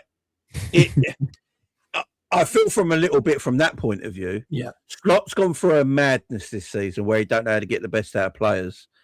And then now this January window's happened. This is where I would agree with what Fozzie said here on the January window point of view. So you can look at this season as 2 parts. First part, I think they did everything in their power to be successful this season. Second part, you look at it in January, right? You got 2 ACLs, you got a broken ankle, you got 1 right back, you got 2 fit centre backs, you got Gomez who's right back and centre back right now. You wanted Mark Gay in the summer, he's available in the winter now. You got to push the boat out. I understand not doing anything short term because I don't like short term transfers myself. Yeah, I'm not a fan of them, so I get that point of view. But yeah, to answer your question, Fuzzy, first part of the season, summer, did everything in their power. Second part of the season, till the end of the January transfers window, it looks like they're not doing everything in their power. That's what I said. This is where I come in when I said two-part. Yeah. Remember that season with what Thiago, Simicaz, and Jota? What happened? The defenders got all injured. What did we do in Jan? Come back and didn't do anything. Yeah, I mean that was nothing. Go ahead, mate. So my spin on that is this is the first time FSG have ever backed a manager who's provided trophies, because Jurgen won the Premier League and he bought, what was it, like Harvey Elliott and a free transfer or something else, wasn't it? Like Vandenberg and Adrian. Andrea Vandenberg. Yeah, exactly. There you go. Yeah. Like they didn't invest there. And for me, the biggest problem we've had is I think the manager might have had a bit too much power with the transfers and the selling of players, because I think we made a mistake getting rid of Quansah, because I think Quansah was a good player. They could have played in multiple positions. I also think it was a big mistake probably getting rid of Harvey Elliott right now, because he's a versatile player that could come on and do a job. We've had unfortunate injuries, because I think if you look at the bigger picture, Konate got his position taken off him by Quansah when he had a poor run of form. I think the same situation probably would have happened with Leone, and then we would have seen a Dean Huijsen type player come onto the scene like he did for Bournemouth, and you go, whoa, who's this guy? And I think he's similar to him. I think he would have had one of those seasons, and he would have established himself at Liverpool next to Virgil. Yeah. And then we probably could have gone and got the Guehi one done later on, and he would have been the Virgil replacement in the future. No one would have expected Frimpong to get injured, and then he was gone for God knows how many Premier League games. And then Bradley got injured as well, so then we didn't have any right backs. Like Yeah. we've been really unfortunate with players getting injured. Yeah. The biggest issue for me is the manager now, because Mhm. we could have had we all know we could have got Semenyo. Semenyo might have been that real spark that got us somewhere else, because we've been stale on the wings under Arnie. Yeah. We've just not had any pace in the team on the wings, and he's got a bit of the X factor. He's vetoed that. With the Guehi one, it's just really unfortunate that Igor didn't go from Brighton to Palace. He went to West Ham, and he probably regrets it now. Yeah, they're all... Because West Ham are shit. So, it's a case, it really is like a sliding doors moment. Like, he's in a tracksuit, his family are waiting to get on a bus to go to the airport, and all the media stuff had been done at Palace and Liverpool. Like, we were all ready to go with this guy. And I think, I mean, the grand scheme of things, would Guehi made us any better this season under Arnie? That's the question. I don't think so. I think the same thing. We've been shit this season. And this is because he stepped away from the tactics that got him the Premier League last The biggest season. problem for me is I think FSG should have sacked Arnie a while ago, but after the Forest game, probably for me. This links into the next question I'm about to ask, but a great question by Fozzie. But Fozzie, man, it's a great question. You guys and the other guys said the same thing, innit? So it's the first. I might be seeing it wrong, you know what I mean? But yeah, thanks, guys. First part, I think we had a fantastic window, mate. I really do. First part, I think they couldn't have done any better. Second part, they need to do better. Like, if we don't buy a player this window, it's awful. It's criminal. You have to buy someone. If you're not going to buy and sack the manager, one of the two things have to happen. If you don't trust the manager, you're not going to buy anyone. You're waiting for next summer. But then next summer's going to have to. I honestly believe next summer's going to be another massive summer. I really do. I think they're going to go out next summer as well. I think it's a defensive rebuild next summer. I think they buy. I think Liverpool really want Adam Walton, and it wouldn't shock me if they went and got him as their major signing. And then they go and get a couple of centre backs in. That might be it. We might just buy them 3 players. But if you look at the players we got, like, that's fine to me. If everyone comes back fit and firing, and you got your Isaacs firing, your Ekatikas, your Salahs, he won't be here. I think he'll be off. So you probably need to buy that's the thing. If Salah's leaving in the summer, you're going to need a right winger. So, we might need to buy. Yeah, you know what? In the summer, we might need to buy a left winger, a right winger, a Walton, and 2 centre backs. The centre back position, was there something about the Tottenham one? 500 million there, mate. Van der Ven, Van der Ven. Something about the Tottenham defender today saying he wants to go to Liverpool. Liverpool really like Van der Ven. I don't want him. They wanted him last season. No, came back. He's injury prone, mate. Injury prone, really bad. Okay. Yeah, his hamstrings are bad. The thing with Van der Ven, if you can keep him fit, if you go get, like we talk about in a minute with Xabi Alonso, if you did get him in, you play for it at the back, he's good in that role because he plays for the Netherlands. But I don't know, Van der Ven, Liverpool like him. It's something to keep your eye on in the summer, in my opinion. He could play left back as well, innit? Yeah, he can play. If I'm buying Van der Ven, I'm buying him to play full back more than to buy centre back. And that's probably when his hamstrings will go. Yeah, and I use his pace running up and down there, of course. Yeah, like that. If I'm going to buy Van der Ven, though, that is probably where I would. Me personally, I'd play him left back. Yeah, he's not that good a centre back. I'm sorry. Yeah, I'd play him left back if I was going to get him and use his pace. And look, his ability on the ball and his pace is actually really good. So, Carl Walker off the left side in or something like that. Yeah, that's one to look at in the summer. But I think Liverpool will be busy in the summer. Yeah. I think Liverpool got targets this January that they want to get in the summer, but they might have to bring them forward if they feel like one of their targets are going to go somewhere else, like they've done before. Everyone forgets Gakpo was meant to be a summer transfer, but Tottenham, Man United tried to buy him very close Yeah, Gakpo said this himself in an interview he did. Yeah, he did. Liverpool went and got him. Tottenham bid for Luis Diaz at Porto. They literally put a bid in. He was meant to be a summer signing for Liverpool, so they went quicker. It'd be interesting on this Gueye stuff. Let's keep an eye on it because if Liverpool lose Mark Gueye now, the fan base ain't gonna be happy about it. No, They're gonna come down. Oh, there's a ton of bricks. they're not at all. So let's see what happens there. But let's talk about this Alonso situation. So obviously yesterday, Xabi Alonso got the boot or left. No matter, it depends who you listen to, yeah. But it sounds like what I have read is that I don't know if you guys read it. So Xabi Alonso It sounds like a 50-50. He lost his shit yesterday at Mbappe, didn't he? Yeah. Because Have you seen what Mbappe done? Alonso wanted to do a guard of honor for Barcelona in the cup final, didn't they? Just to show appreciation. I think they done it for them, didn't they? When they were getting And then Mbappe said no to all the players. Don't do it. Apparently, that's the rumor that's come out. Yeah, there was a video of it. He did. And that tipped Alonso over the edge. Alonso was pissed at that because what he's basically saying, I know they're our arch rivals. They did it to us. Let's just show respect, right? Yeah. It's about respect. This game is about respect.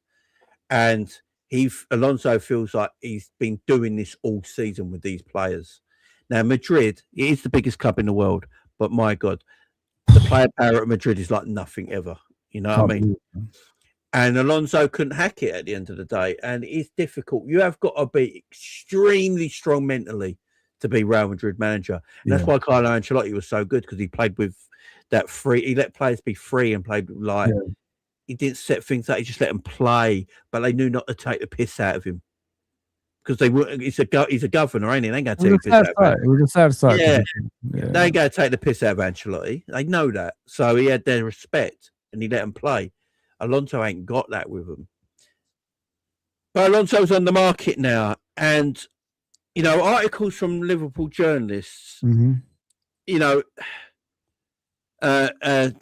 says that's nonsense. Apparently he was waving to come off because the cameraman wanted the space.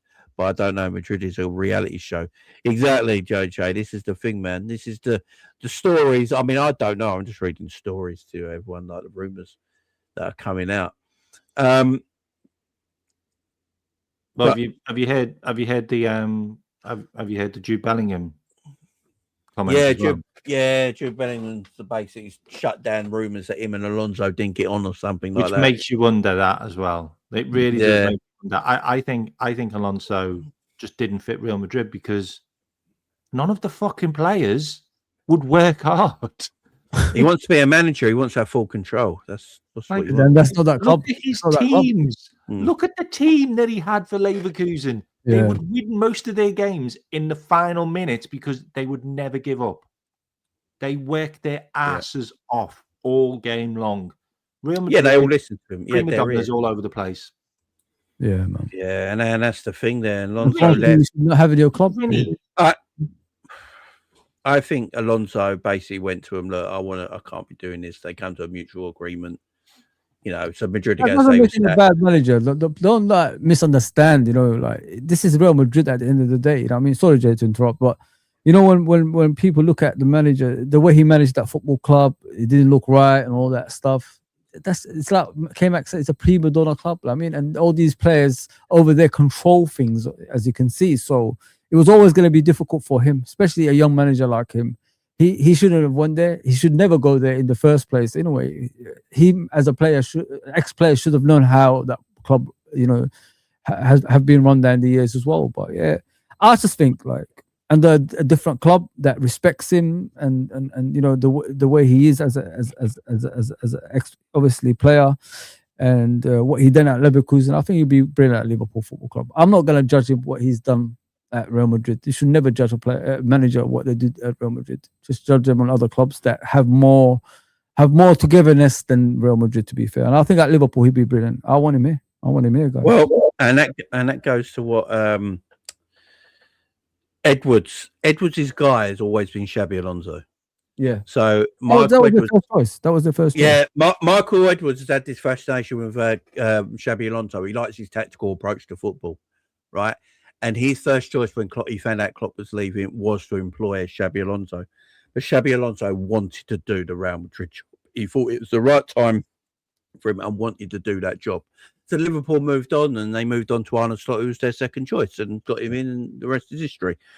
But Mark Edwards does love Alonso. Now, when Slot was going through that period of 9 losses in 12 games, if Alonso was available like he is now, I do think Slot would have got sacked. Yeah. Because I think the reason they didn't sack Slot is because Liverpool don't really like doing interims. I know they did an interim with Kenny that time after Roy, but then they actually gave him the job, didn't they? So Yeah. he actually got the job after that. They don't really like doing interims. Now, when Brendan got sacked in the October, they employed Klopp. He went the interim, he came in as a new manager. So they were looking around the market and saying, who's available? Who can we go and get? Who's realistic? Luis Enrique, he's not leaving PSG, is he? No matter how big of a club we are, he ain't going to leave there just now. How much would it cost to get him out of there? Alonso settled at Madrid at that time. So, it was difficult for Liverpool to see who was around in the market. Obviously, you had Iriolas and Glasners in the Premier League. I like them too as managers. I don't think they're Liverpool standard. Nope. So, that's why they didn't go and get them. Alonso, for them, is Liverpool standard. And now Alonso is free on the market. I do think Liverpool and the higher-ups now, Richard Hughes and Mark Edwards, will be having conversations, because I think that Slot's job is most at risk now than it has been in his time at Liverpool, with Alonso now on the market. Yeah. Also, Bayern Munich, things don't go right with Vinny this season. They don't end up winning anything. Bayern Munich might be there. We don't know what's happening with Pep at City. I've heard Tottenham are looking at him, which is just hilarious. Manchester United are. Man United are looking at him, which would be I think Alonso would look at the Man United job. I don't think he'd take it. Though he would look at it. He would look at it as a challenge. He might look at it as a challenge, but the way they are running that club, he might look at it and think, "Am I going to get any? Am I going to be able to be in charge of these players without all this shit?" But Man United is one as well, so. I will say something about the Alonso thing, which nobody's talking about, which really does make me think that I think Alonso could be our next manager, and it's because they sacked the entire coaching staff with him. Yeah, everyone went, yeah. Everybody went. Everybody, even the fitness trainer. Really? Yeah, everybody went. And then they get in Arbeloa, ex-Liverpool player. So if Alonso's gone and everybody's gone with him, they're going somewhere. They need money for me. They're going somewhere. They're having gardening leave, and then they're going somewhere for me, because you don't take the whole lot with you unless you're planning on, especially when and I also, there's an element of it. I don't think he walked, because you don't take the whole lot with you. You don't throw a paddy and then go, right, guys, we're all leaving, and they all go. Yeah, I don't think he got his marching orders. He was sacked. But I don't think United. You want a Real Madrid reject? That's the question. Do you know what? Here's the thing Mark Edwards might be thinking about. And look, I know there's going to be Arne Slot fans watching this and commenting after this video and going, he's still our manager and he beat Slot twice. Which, by the way, yeah, Slot beat him twice. It does my head in that. That means he's a better manager than him, by the way. Because Solskjaer's Man United finished above Jurgen Klopp's Liverpool. Does that mean Solskjaer's better than Jurgen Klopp? It's just Santos is better than Pep. Yeah, exactly. We've just got to chill. You just got to chill on this sort of stuff. Obviously, I've heard rumours to Real Sociedad. He might go back to Real Sociedad as well. I don't think. Obviously, there's a few managers up, but I don't think Alonso. I think Alonso takes the rest of the season out till the summer. Do you think that's good for us as well, Jay? I don't think the Liverpool go sack Slot mid-season unless it all starts to go peak Tong again, right? I think they're looking at it now and thinking Liverpool have recovered a little bit. 11 games unbeaten. We're not conceding as many chances as we did in the last few weeks. We don't really see that many set pieces as much in the last few weeks. They probably feel like with the way the league is, That's good. Yeah, there you go. He's running the set pieces now. Exactly. And I feel like, yeah, I don't know. I feel like they probably feel like he's going to get Champions League football. And if they've got Champions League football, then we'll look again next season. It's a difficult one because, as well, if I'm Richard Hughes and Mark Edwards right now myself, and I take myself out of my business suit and I look at this as a fan, and I go, is the way Liverpool perform on the pitch go to get any better in the next year or two, no matter what players we buy?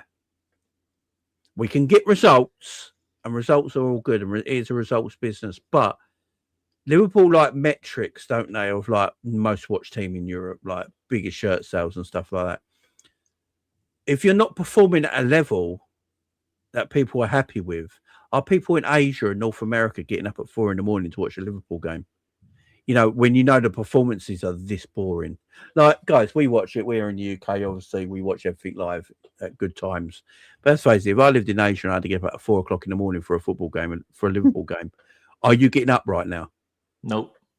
Or are you recording it and watching it when you wake up?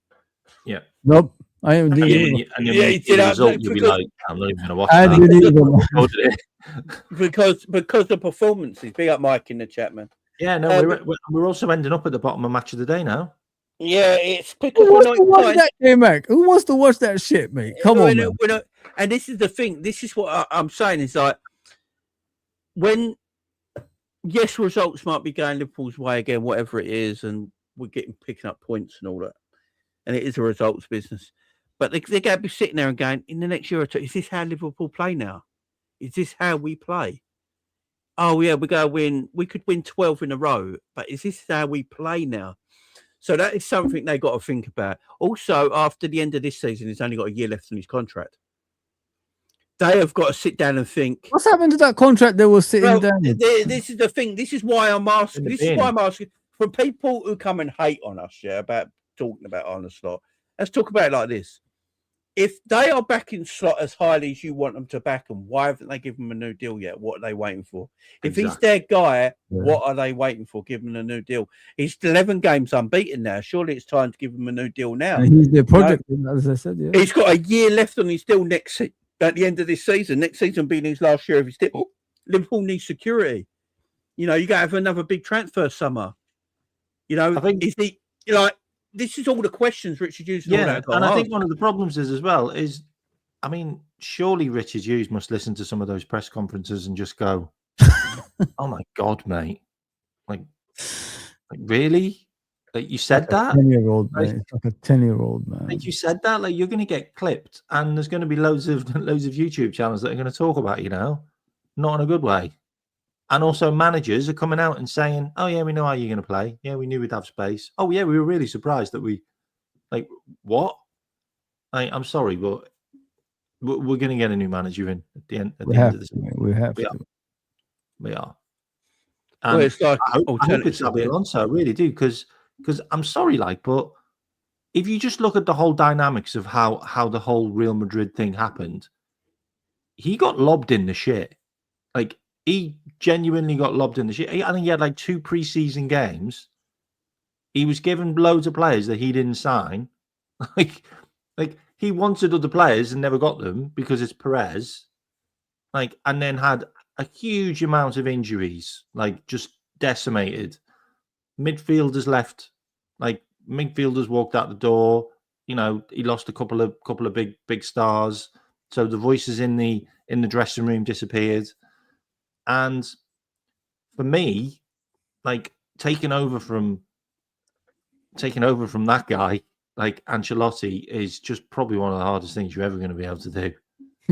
And yeah, I don't think he was given the opportunity like it should have been given to him, basically. No, Yeah. I agree. You did It's robotic, innit? It was like a robotic thing, innit? Like, He did get shot on. He did get shot on. Do we believe that? Look, again, I just don't know with Liverpool. I honestly believe Liverpool want to give Slot the benefit of the doubt. and they want to carry it on. And After that, if what? if they get Champions League football, I see him staying at Liverpool next season. I honestly do. If he gets top 4, this is how I see it, right? He's just going to get top 4 because the rest are shit. Yeah, if Liverpool get top, if Liverpool get, guys, you know what I'm saying is true though. If he gets top 4, he stays one more year. If he finishes outside the top 4, even if he finishes his 5th, right, but still gets Champions League, I still think they let him go in the summer and replace him with Xabi Alonso. If he stays next year, they'd have to give him a new deal because they'd have to, because he's got a year left. And as an alternative said in the chat, we're going to do it in December, but binned it because of the bad results. I think they're just waiting for results to come back round again to give him the new deal. But the performances haven't. Yeah, and this is the problem. Daniel Sturridge said it himself, didn't he, the other day? When they try to big it up and like, yeah, look, he's unbeaten in 10 now, and like Daniel Sturridge went, yeah, but all the performances, none of the performances have got better. And this is the thing, guys. We've been watching football forever.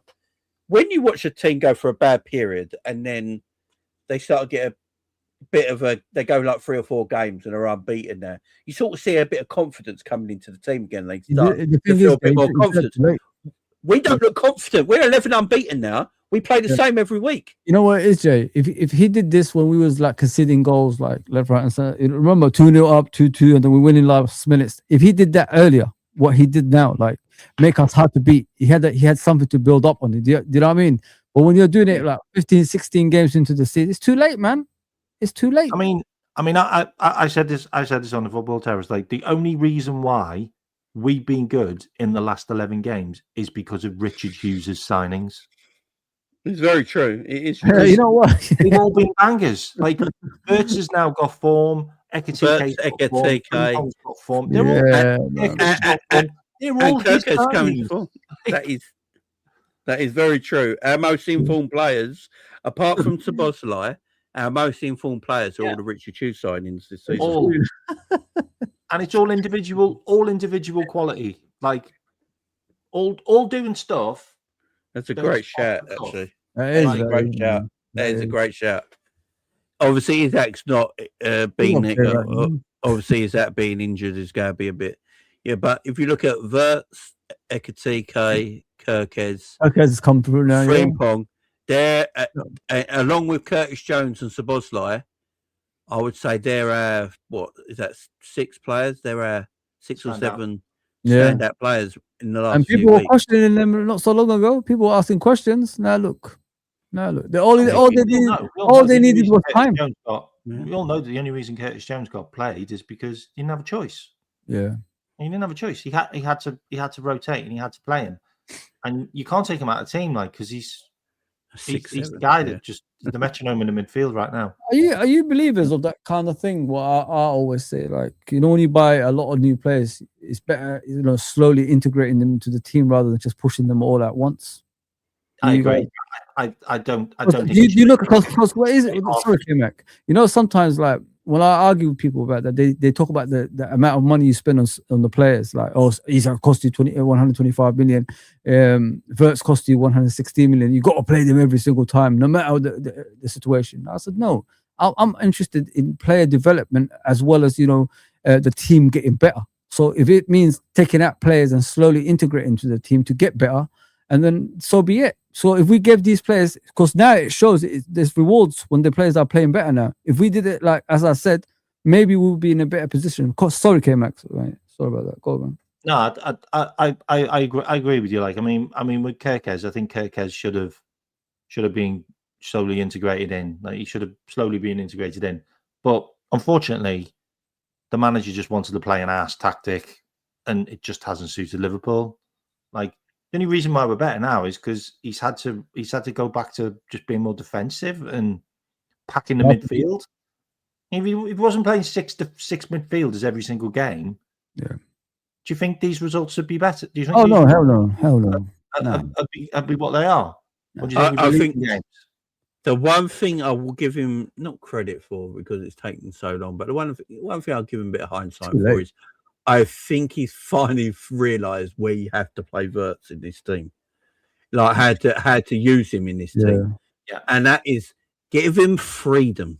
Don't worry about him coming back defensively and doing all that. Give him freedom, let him pick up pockets and keep him close to Ekitike, because them two link up play is different. And if you're getting them two linking up on the edge of boxes every single game, guess what? They're going to make shit happen eventually. You know what I'm saying? So, and they started doing that now. They've Yeah. started to just make shit happen. Like, Yeah. and have you noticed Kirkhead is getting more freedom off the left-hand Yeah. side now? Oh yeah. The thing we've all been screaming out for since August, it's finally happening now, especially with them three players. So, yeah, like it drives me crazy like that. But yeah, and Curtis Jones, like me and K-Matt has been talking about Curtis Jones like 2 years now. Should be in the Liverpool midfield. You know, he's the prototypical Arne Slot midfielder that he wants. I But know, for he's some like, reason, asking for play. someone to be able to play the ball, and you're like, you've got Curtis Jones, you know. Like, he's the guy that can do that for you. Like, He likes to play. He likes to play a ball, and he likes to receive the ball, right? Yeah. And he can receive the ball under the press because he's very press resilient. You know, could be one of the most press resilient players in the whole of the Premier League, by the way. Yeah. You know, and he can receive these back. He can receive the ball with back to goal in a deep position and play it.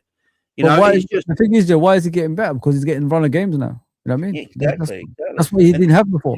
You know what? I kind of just give up with the chat with Curtis Jones. If Curtis Jones was in the Barcelona team, he would be just like Pedri. I'm sorry. Like, if he went and played in Spain, everyone would be like, "Oh my God, Curtisinho," or whatever he is. Like, lyrical about this guy every single day. If Curtis Jones was Brazilian or Spanish and he played in the Premier League, all the media would be all over him, like going, "This guy, what?" But Ronaldinho. give up. Like, no, He has made a difference. I'm the biggest critic of Jones. I even concede it. Elite. Yeah, I like Curtis, man. I do. I like what I see.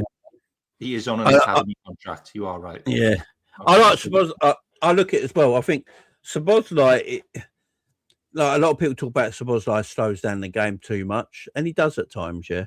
But I actually think Sabozlai, when you watch him play in the midfield, he's like a controller. Why doesn't he shoot more? Yeah. Oh, I know he should shoot more.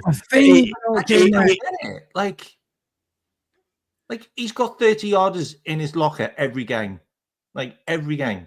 I don't get it. I just think it doesn't matter the goalkeeper, he can score. That's what I don't understand. It's a bit weird. Like he had 2 opportunities against Barnsley where he probably could have put it in the top bin again. Like, because he gave him loads of space. And I'm sat there going, I don't get it. Like if you want to be Steven Gerrard, like you've got a tattoo of him. You know, he's your idol. You got the 30 yarders like him. Nobody in our team can do that. Do it, mate. I do think they're told not to shoot from long distance, though. It's got to be. Come on, man. Klopp said that to his team, didn't he? Don't shoot from long distance because they don't want to lose possession. Because when you're a team that plays so high up the pitch and like the way we do, Cody? You know, like fuck knows. That's ending up 30 yards. Cody shoots every time. Yeah, Cody shoots every time. I don't know. When I watch Sabozlai in deeper positions, he controls the game so well, and he's got a good pass to him. I like Sabozlai. Like him and Curtis Jones, Sabozlai, Gravenberch should be our midfield 3 for me.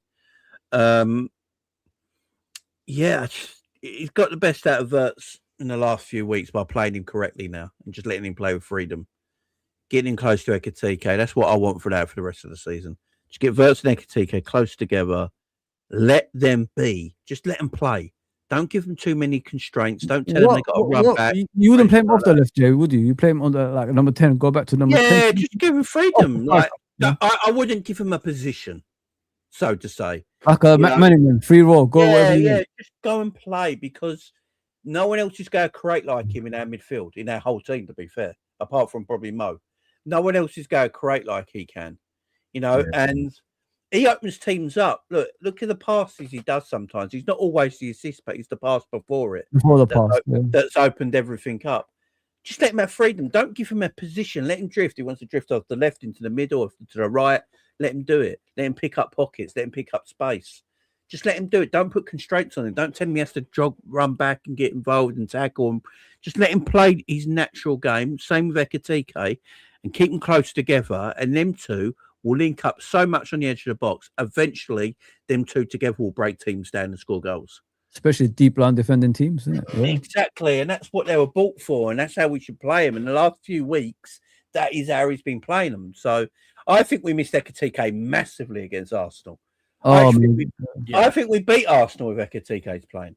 Yeah, Even coming off the bench. You know what I mean? In the last what do you reckon then? What do you reckon then? Burnley 1-0 with a penalty? Yeah, look, I think the Burnley game would be quite similar to.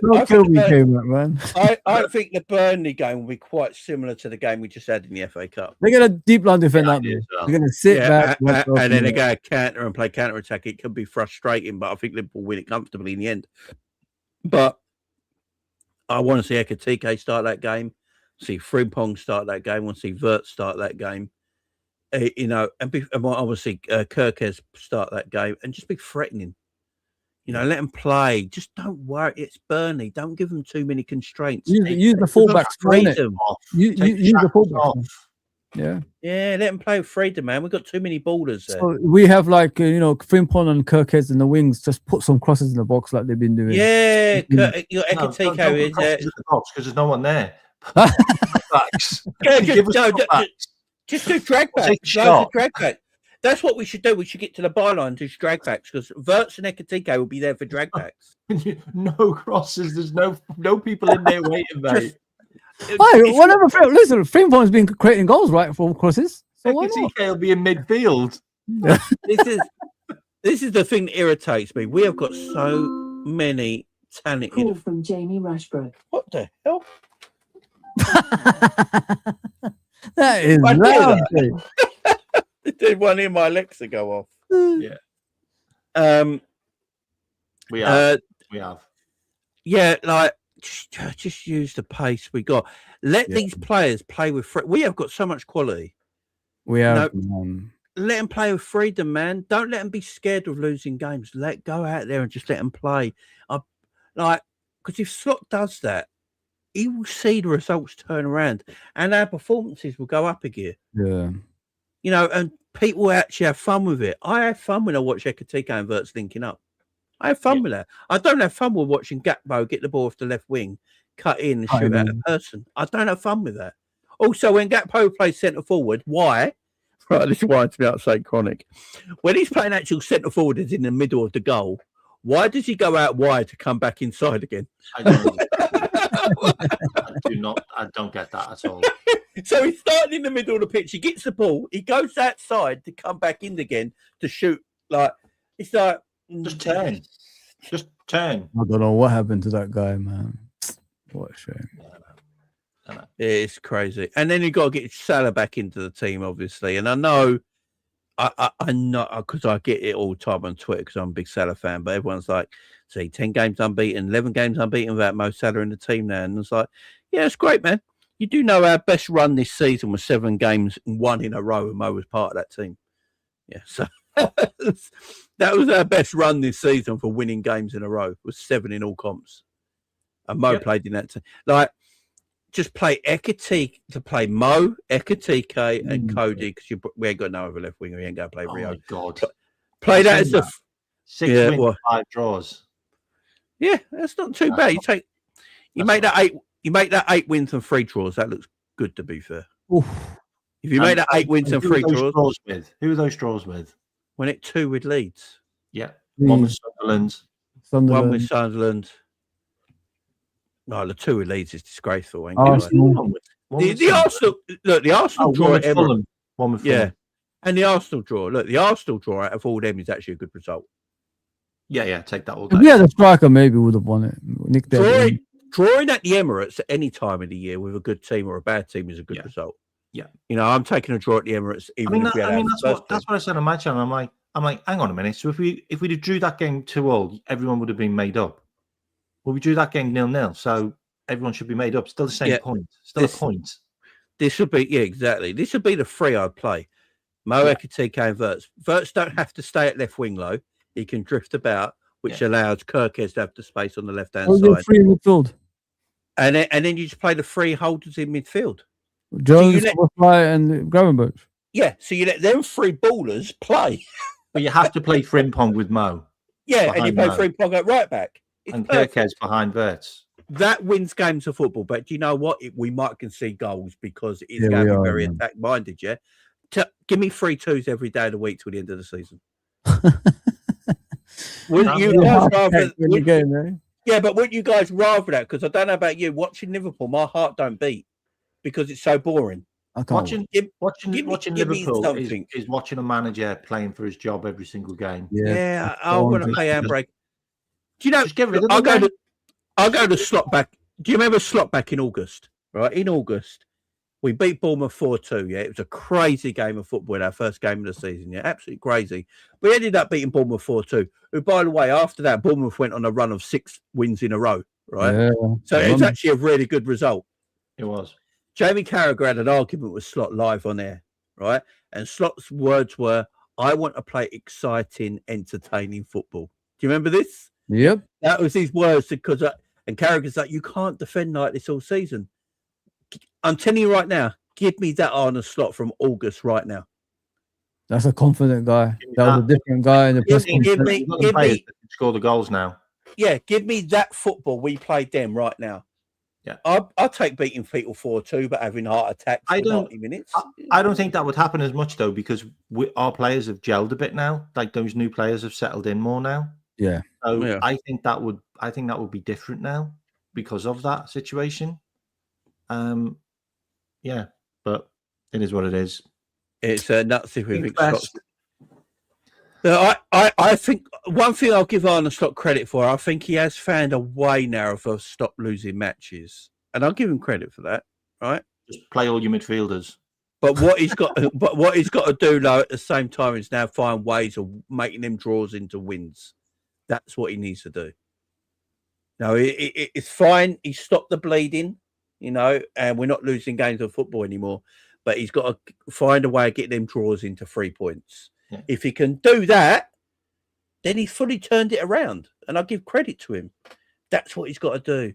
I just want to see Liverpool play with the handbrake off a little bit. But like Mike Das says, and he's in the chat, maybe we're still terminal. It's all terminal right now. Yeah, we're still a corpse. I want to go back to the beginning of the season, man, when we looked exciting. Just do that for me, please. Yeah, me too. Oh, please. And, no, but the thing is, though, as well, is there must have been a plan there.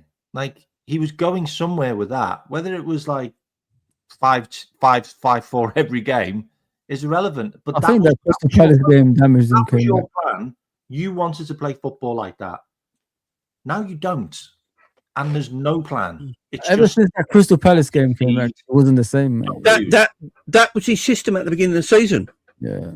That's why he had that argument with Carragher on TV. He basically said, "This is how I want my team to play this season." And Carragher went, "You can't do it like this." I'll be like, "Where's that Arne gone? Just give me that, man. I'd rather us play like. I think if we played like that, all like just." Yeah, trust me. It's not sustainable though, Jay. Like conceding, like you're winning by 2 goals, and then 2 goals that other team scores, and then you win by like last minute. Yeah, it's not sustainable, mate. Hang on, you never walk alone. You never walk alone. Ask what's our next 6 games. Let me just bring it up for you. Someone's just put it in the chat: Burnley, Bournemouth, Newcastle, City, Sunderland. Yeah, and our fixtures are so yeah. Forest away, great. So we have Burnley at home. Burnley at home. Then on Wednesday we have Marseille away, which is a must-win game. Yeah. Then we have Bournemouth away. Then we have Karabag at home. That's not good. Which, if we beat these 2 Champions League games, we win both of them, we'd probably get top 8. Yeah. Then we got Newcastle at home, Man City at home, Sunderland away, Brighton in the FA Cup at home, and then Nottingham Forest away at the end of February. So, look, we should be beating Burnley. That should be 3 points. I think we should be beating Bournemouth, considering Semenyo's left now. Makes them a lot weaker for me in their attack. We should be beating Bournemouth. We should beat Karabag. I'm going to get the Marseille game in a minute. We should beat Karabag at home. I think we should beat Newcastle. We should beat Newcastle at home as well, if you ask Yeah, we me, should. at the end of January. should. So that'll be 3. That should be 6 points, right, for the rest of January. The Marseille game, guys, next Wednesday. A week on Wednesday.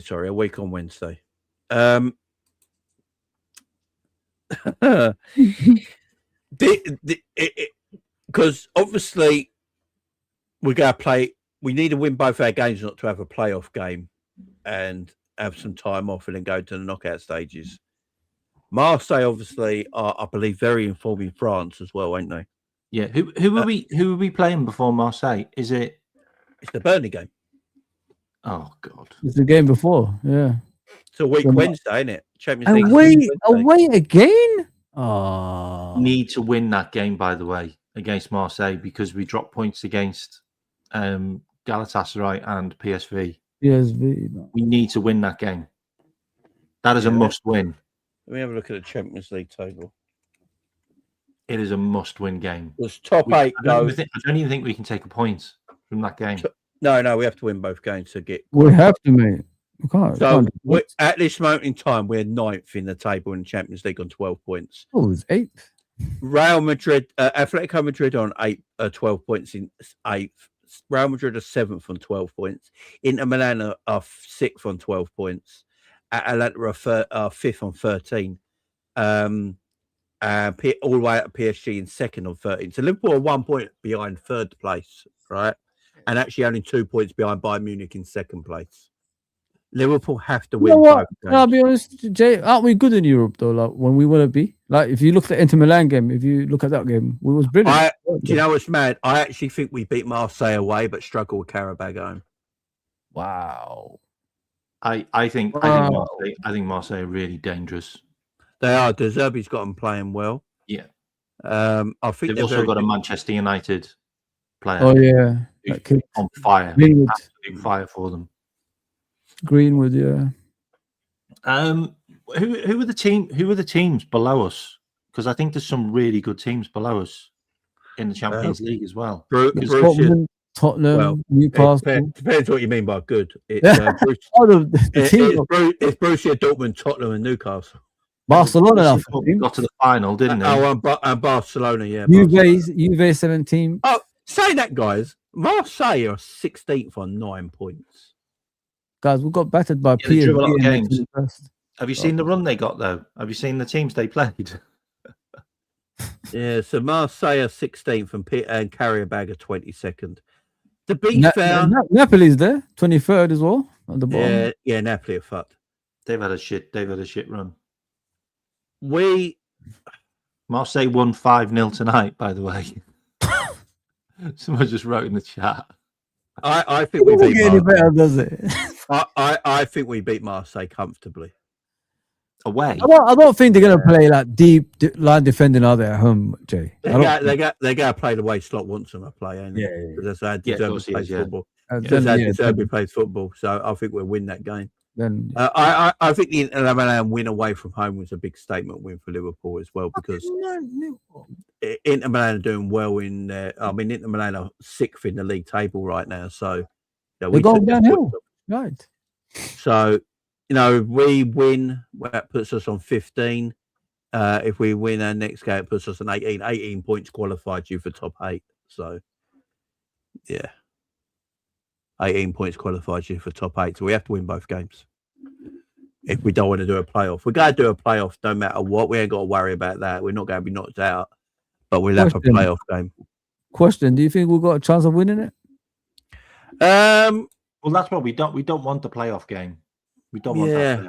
We want to go through like in the top 8. We'll definitely qualify. We won the Champions League with a worse team than what we've got. Right now. Yeah, look, so it's a weird one because we've beaten both Madrid teams this season and Inter Milan in Europe. Hang on a second. What's Real Madrid in that table? They're same points. Same points. Okay. Big up Touchline Chaos in the chat. Hope you're doing well. It's I don't know. You look at the Champions League this season, Jay and came out. Is it strong, really? Like, no, I think anyone's in it. If we'd have got it right with the manager, I think we could have won the Champions League. There you go. No one really stands out. No, Like, that's what I'm Arsenal saying. really Arsenal's top. they're completely dominating it, but have they really played that well? Like, so you got Yeah. Arsenal, Bayern, and PSG and Man City. I think And they're not really strong either, these teams, if you No. think about it. I think Arsenal, Bayern, PSG, Man City, Real Madrid, Bayer Leverkusen beat Man City Barcelona, and Liverpool. There you in the go. Champions League at their ground. Remember, like Yeah. anyone can get at anyone in this Champions League. Well, Look, depends. look what we did to Arsenal in the second half. You know what I mean? Arsenal steamrolled by Munich.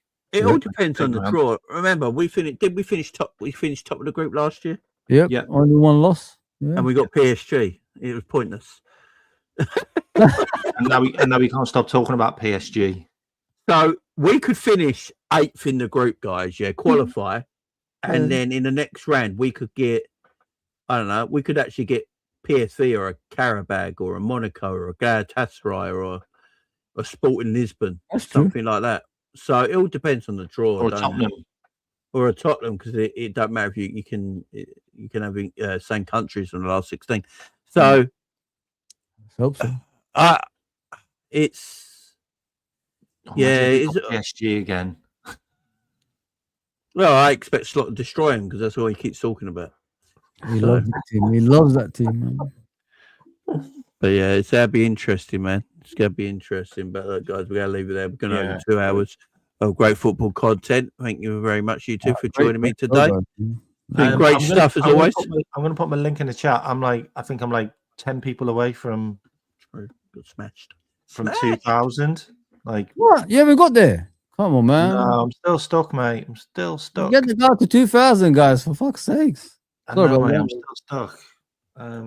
My link's in the chat. Should be way above that. Channel. I did a show day before yesterday. Go and check it out. Yeah, I was going to do a show after this, but we finished late, so Yeah, go and subscribe to K-Max channel, guys. Of course, yeah, that'd be man. amazing. Get me to 2K, please. Yeah, man. What are we at? Let's Yeah. have a look. 1999999. Guys, come on. I'm literally one away. Subscribe, guys. Come on, quickly subscribe so we can go. Hey, man, I thought you'd be on 3,000 by now. 4,000, man. Mate, no, I've been stuck like on the 2K for about 3 months, mate. Guys, people Guys, he quickly deserves it, man. Come on, man. Yeah, they did that YouTube thing, didn't he? Where like everyone's videos just dropped. there, guys. You're at 2K, K-Max. Big up, man. Let's go. There you go. You're at 2K. I just refreshed it. You're at 2K now.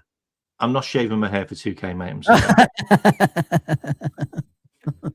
What do you? What? Okay, how many came back? How many subscribers?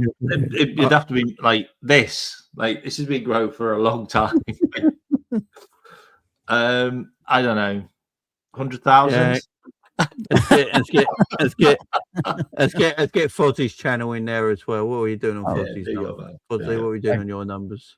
Oh, I'm way off 3,000, but it is what it is, isn't it? But listen, you guys are the guys who deserve it anyway, man. Keep going, man. Why isn't JB on 10K round? That's what I don't understand as well. I think the reason I'm not at 10K is weird because my views for my channel, I should actually be at 10K. Yeah. I think it's because I'm a cunt. Man, great confidence, man. Great confidence, man. I think that's why. No, I'm not quite sure. I don't think the YouTube algorithm likes me too much. So yeah, you deserve it, man. Both of you do, man. I appreciate it, man. Appreciate it. Yeah, go and subscribe to Fozzie's channel as well, man. Don't forget Fozzie, man. I'm still not at 2K, by the way. It went on 2K. It went on 2K, and it went back. Someone is playing, man. Somebody's playing here. Someone unsubscribed on purpose. It literally was on 2K just a second ago. I'm not at 2K. Oh man, I've actually dropped your cunts. They're playing games, man. They're playing games, man. They're all go. Let's wind him up some more, innit? Look, they're laughing in the comments, man. They're playing, man. They're going to subscribe to 2K, man. Don't worry. They're just. They will, man. They will. Yeah, so yeah, you can tell. Look, right, guys, we're out of here. Big up to everyone. Much love. Thank you very much for joining. We'll see you again tomorrow. Bye bye. Take care, everybody. No.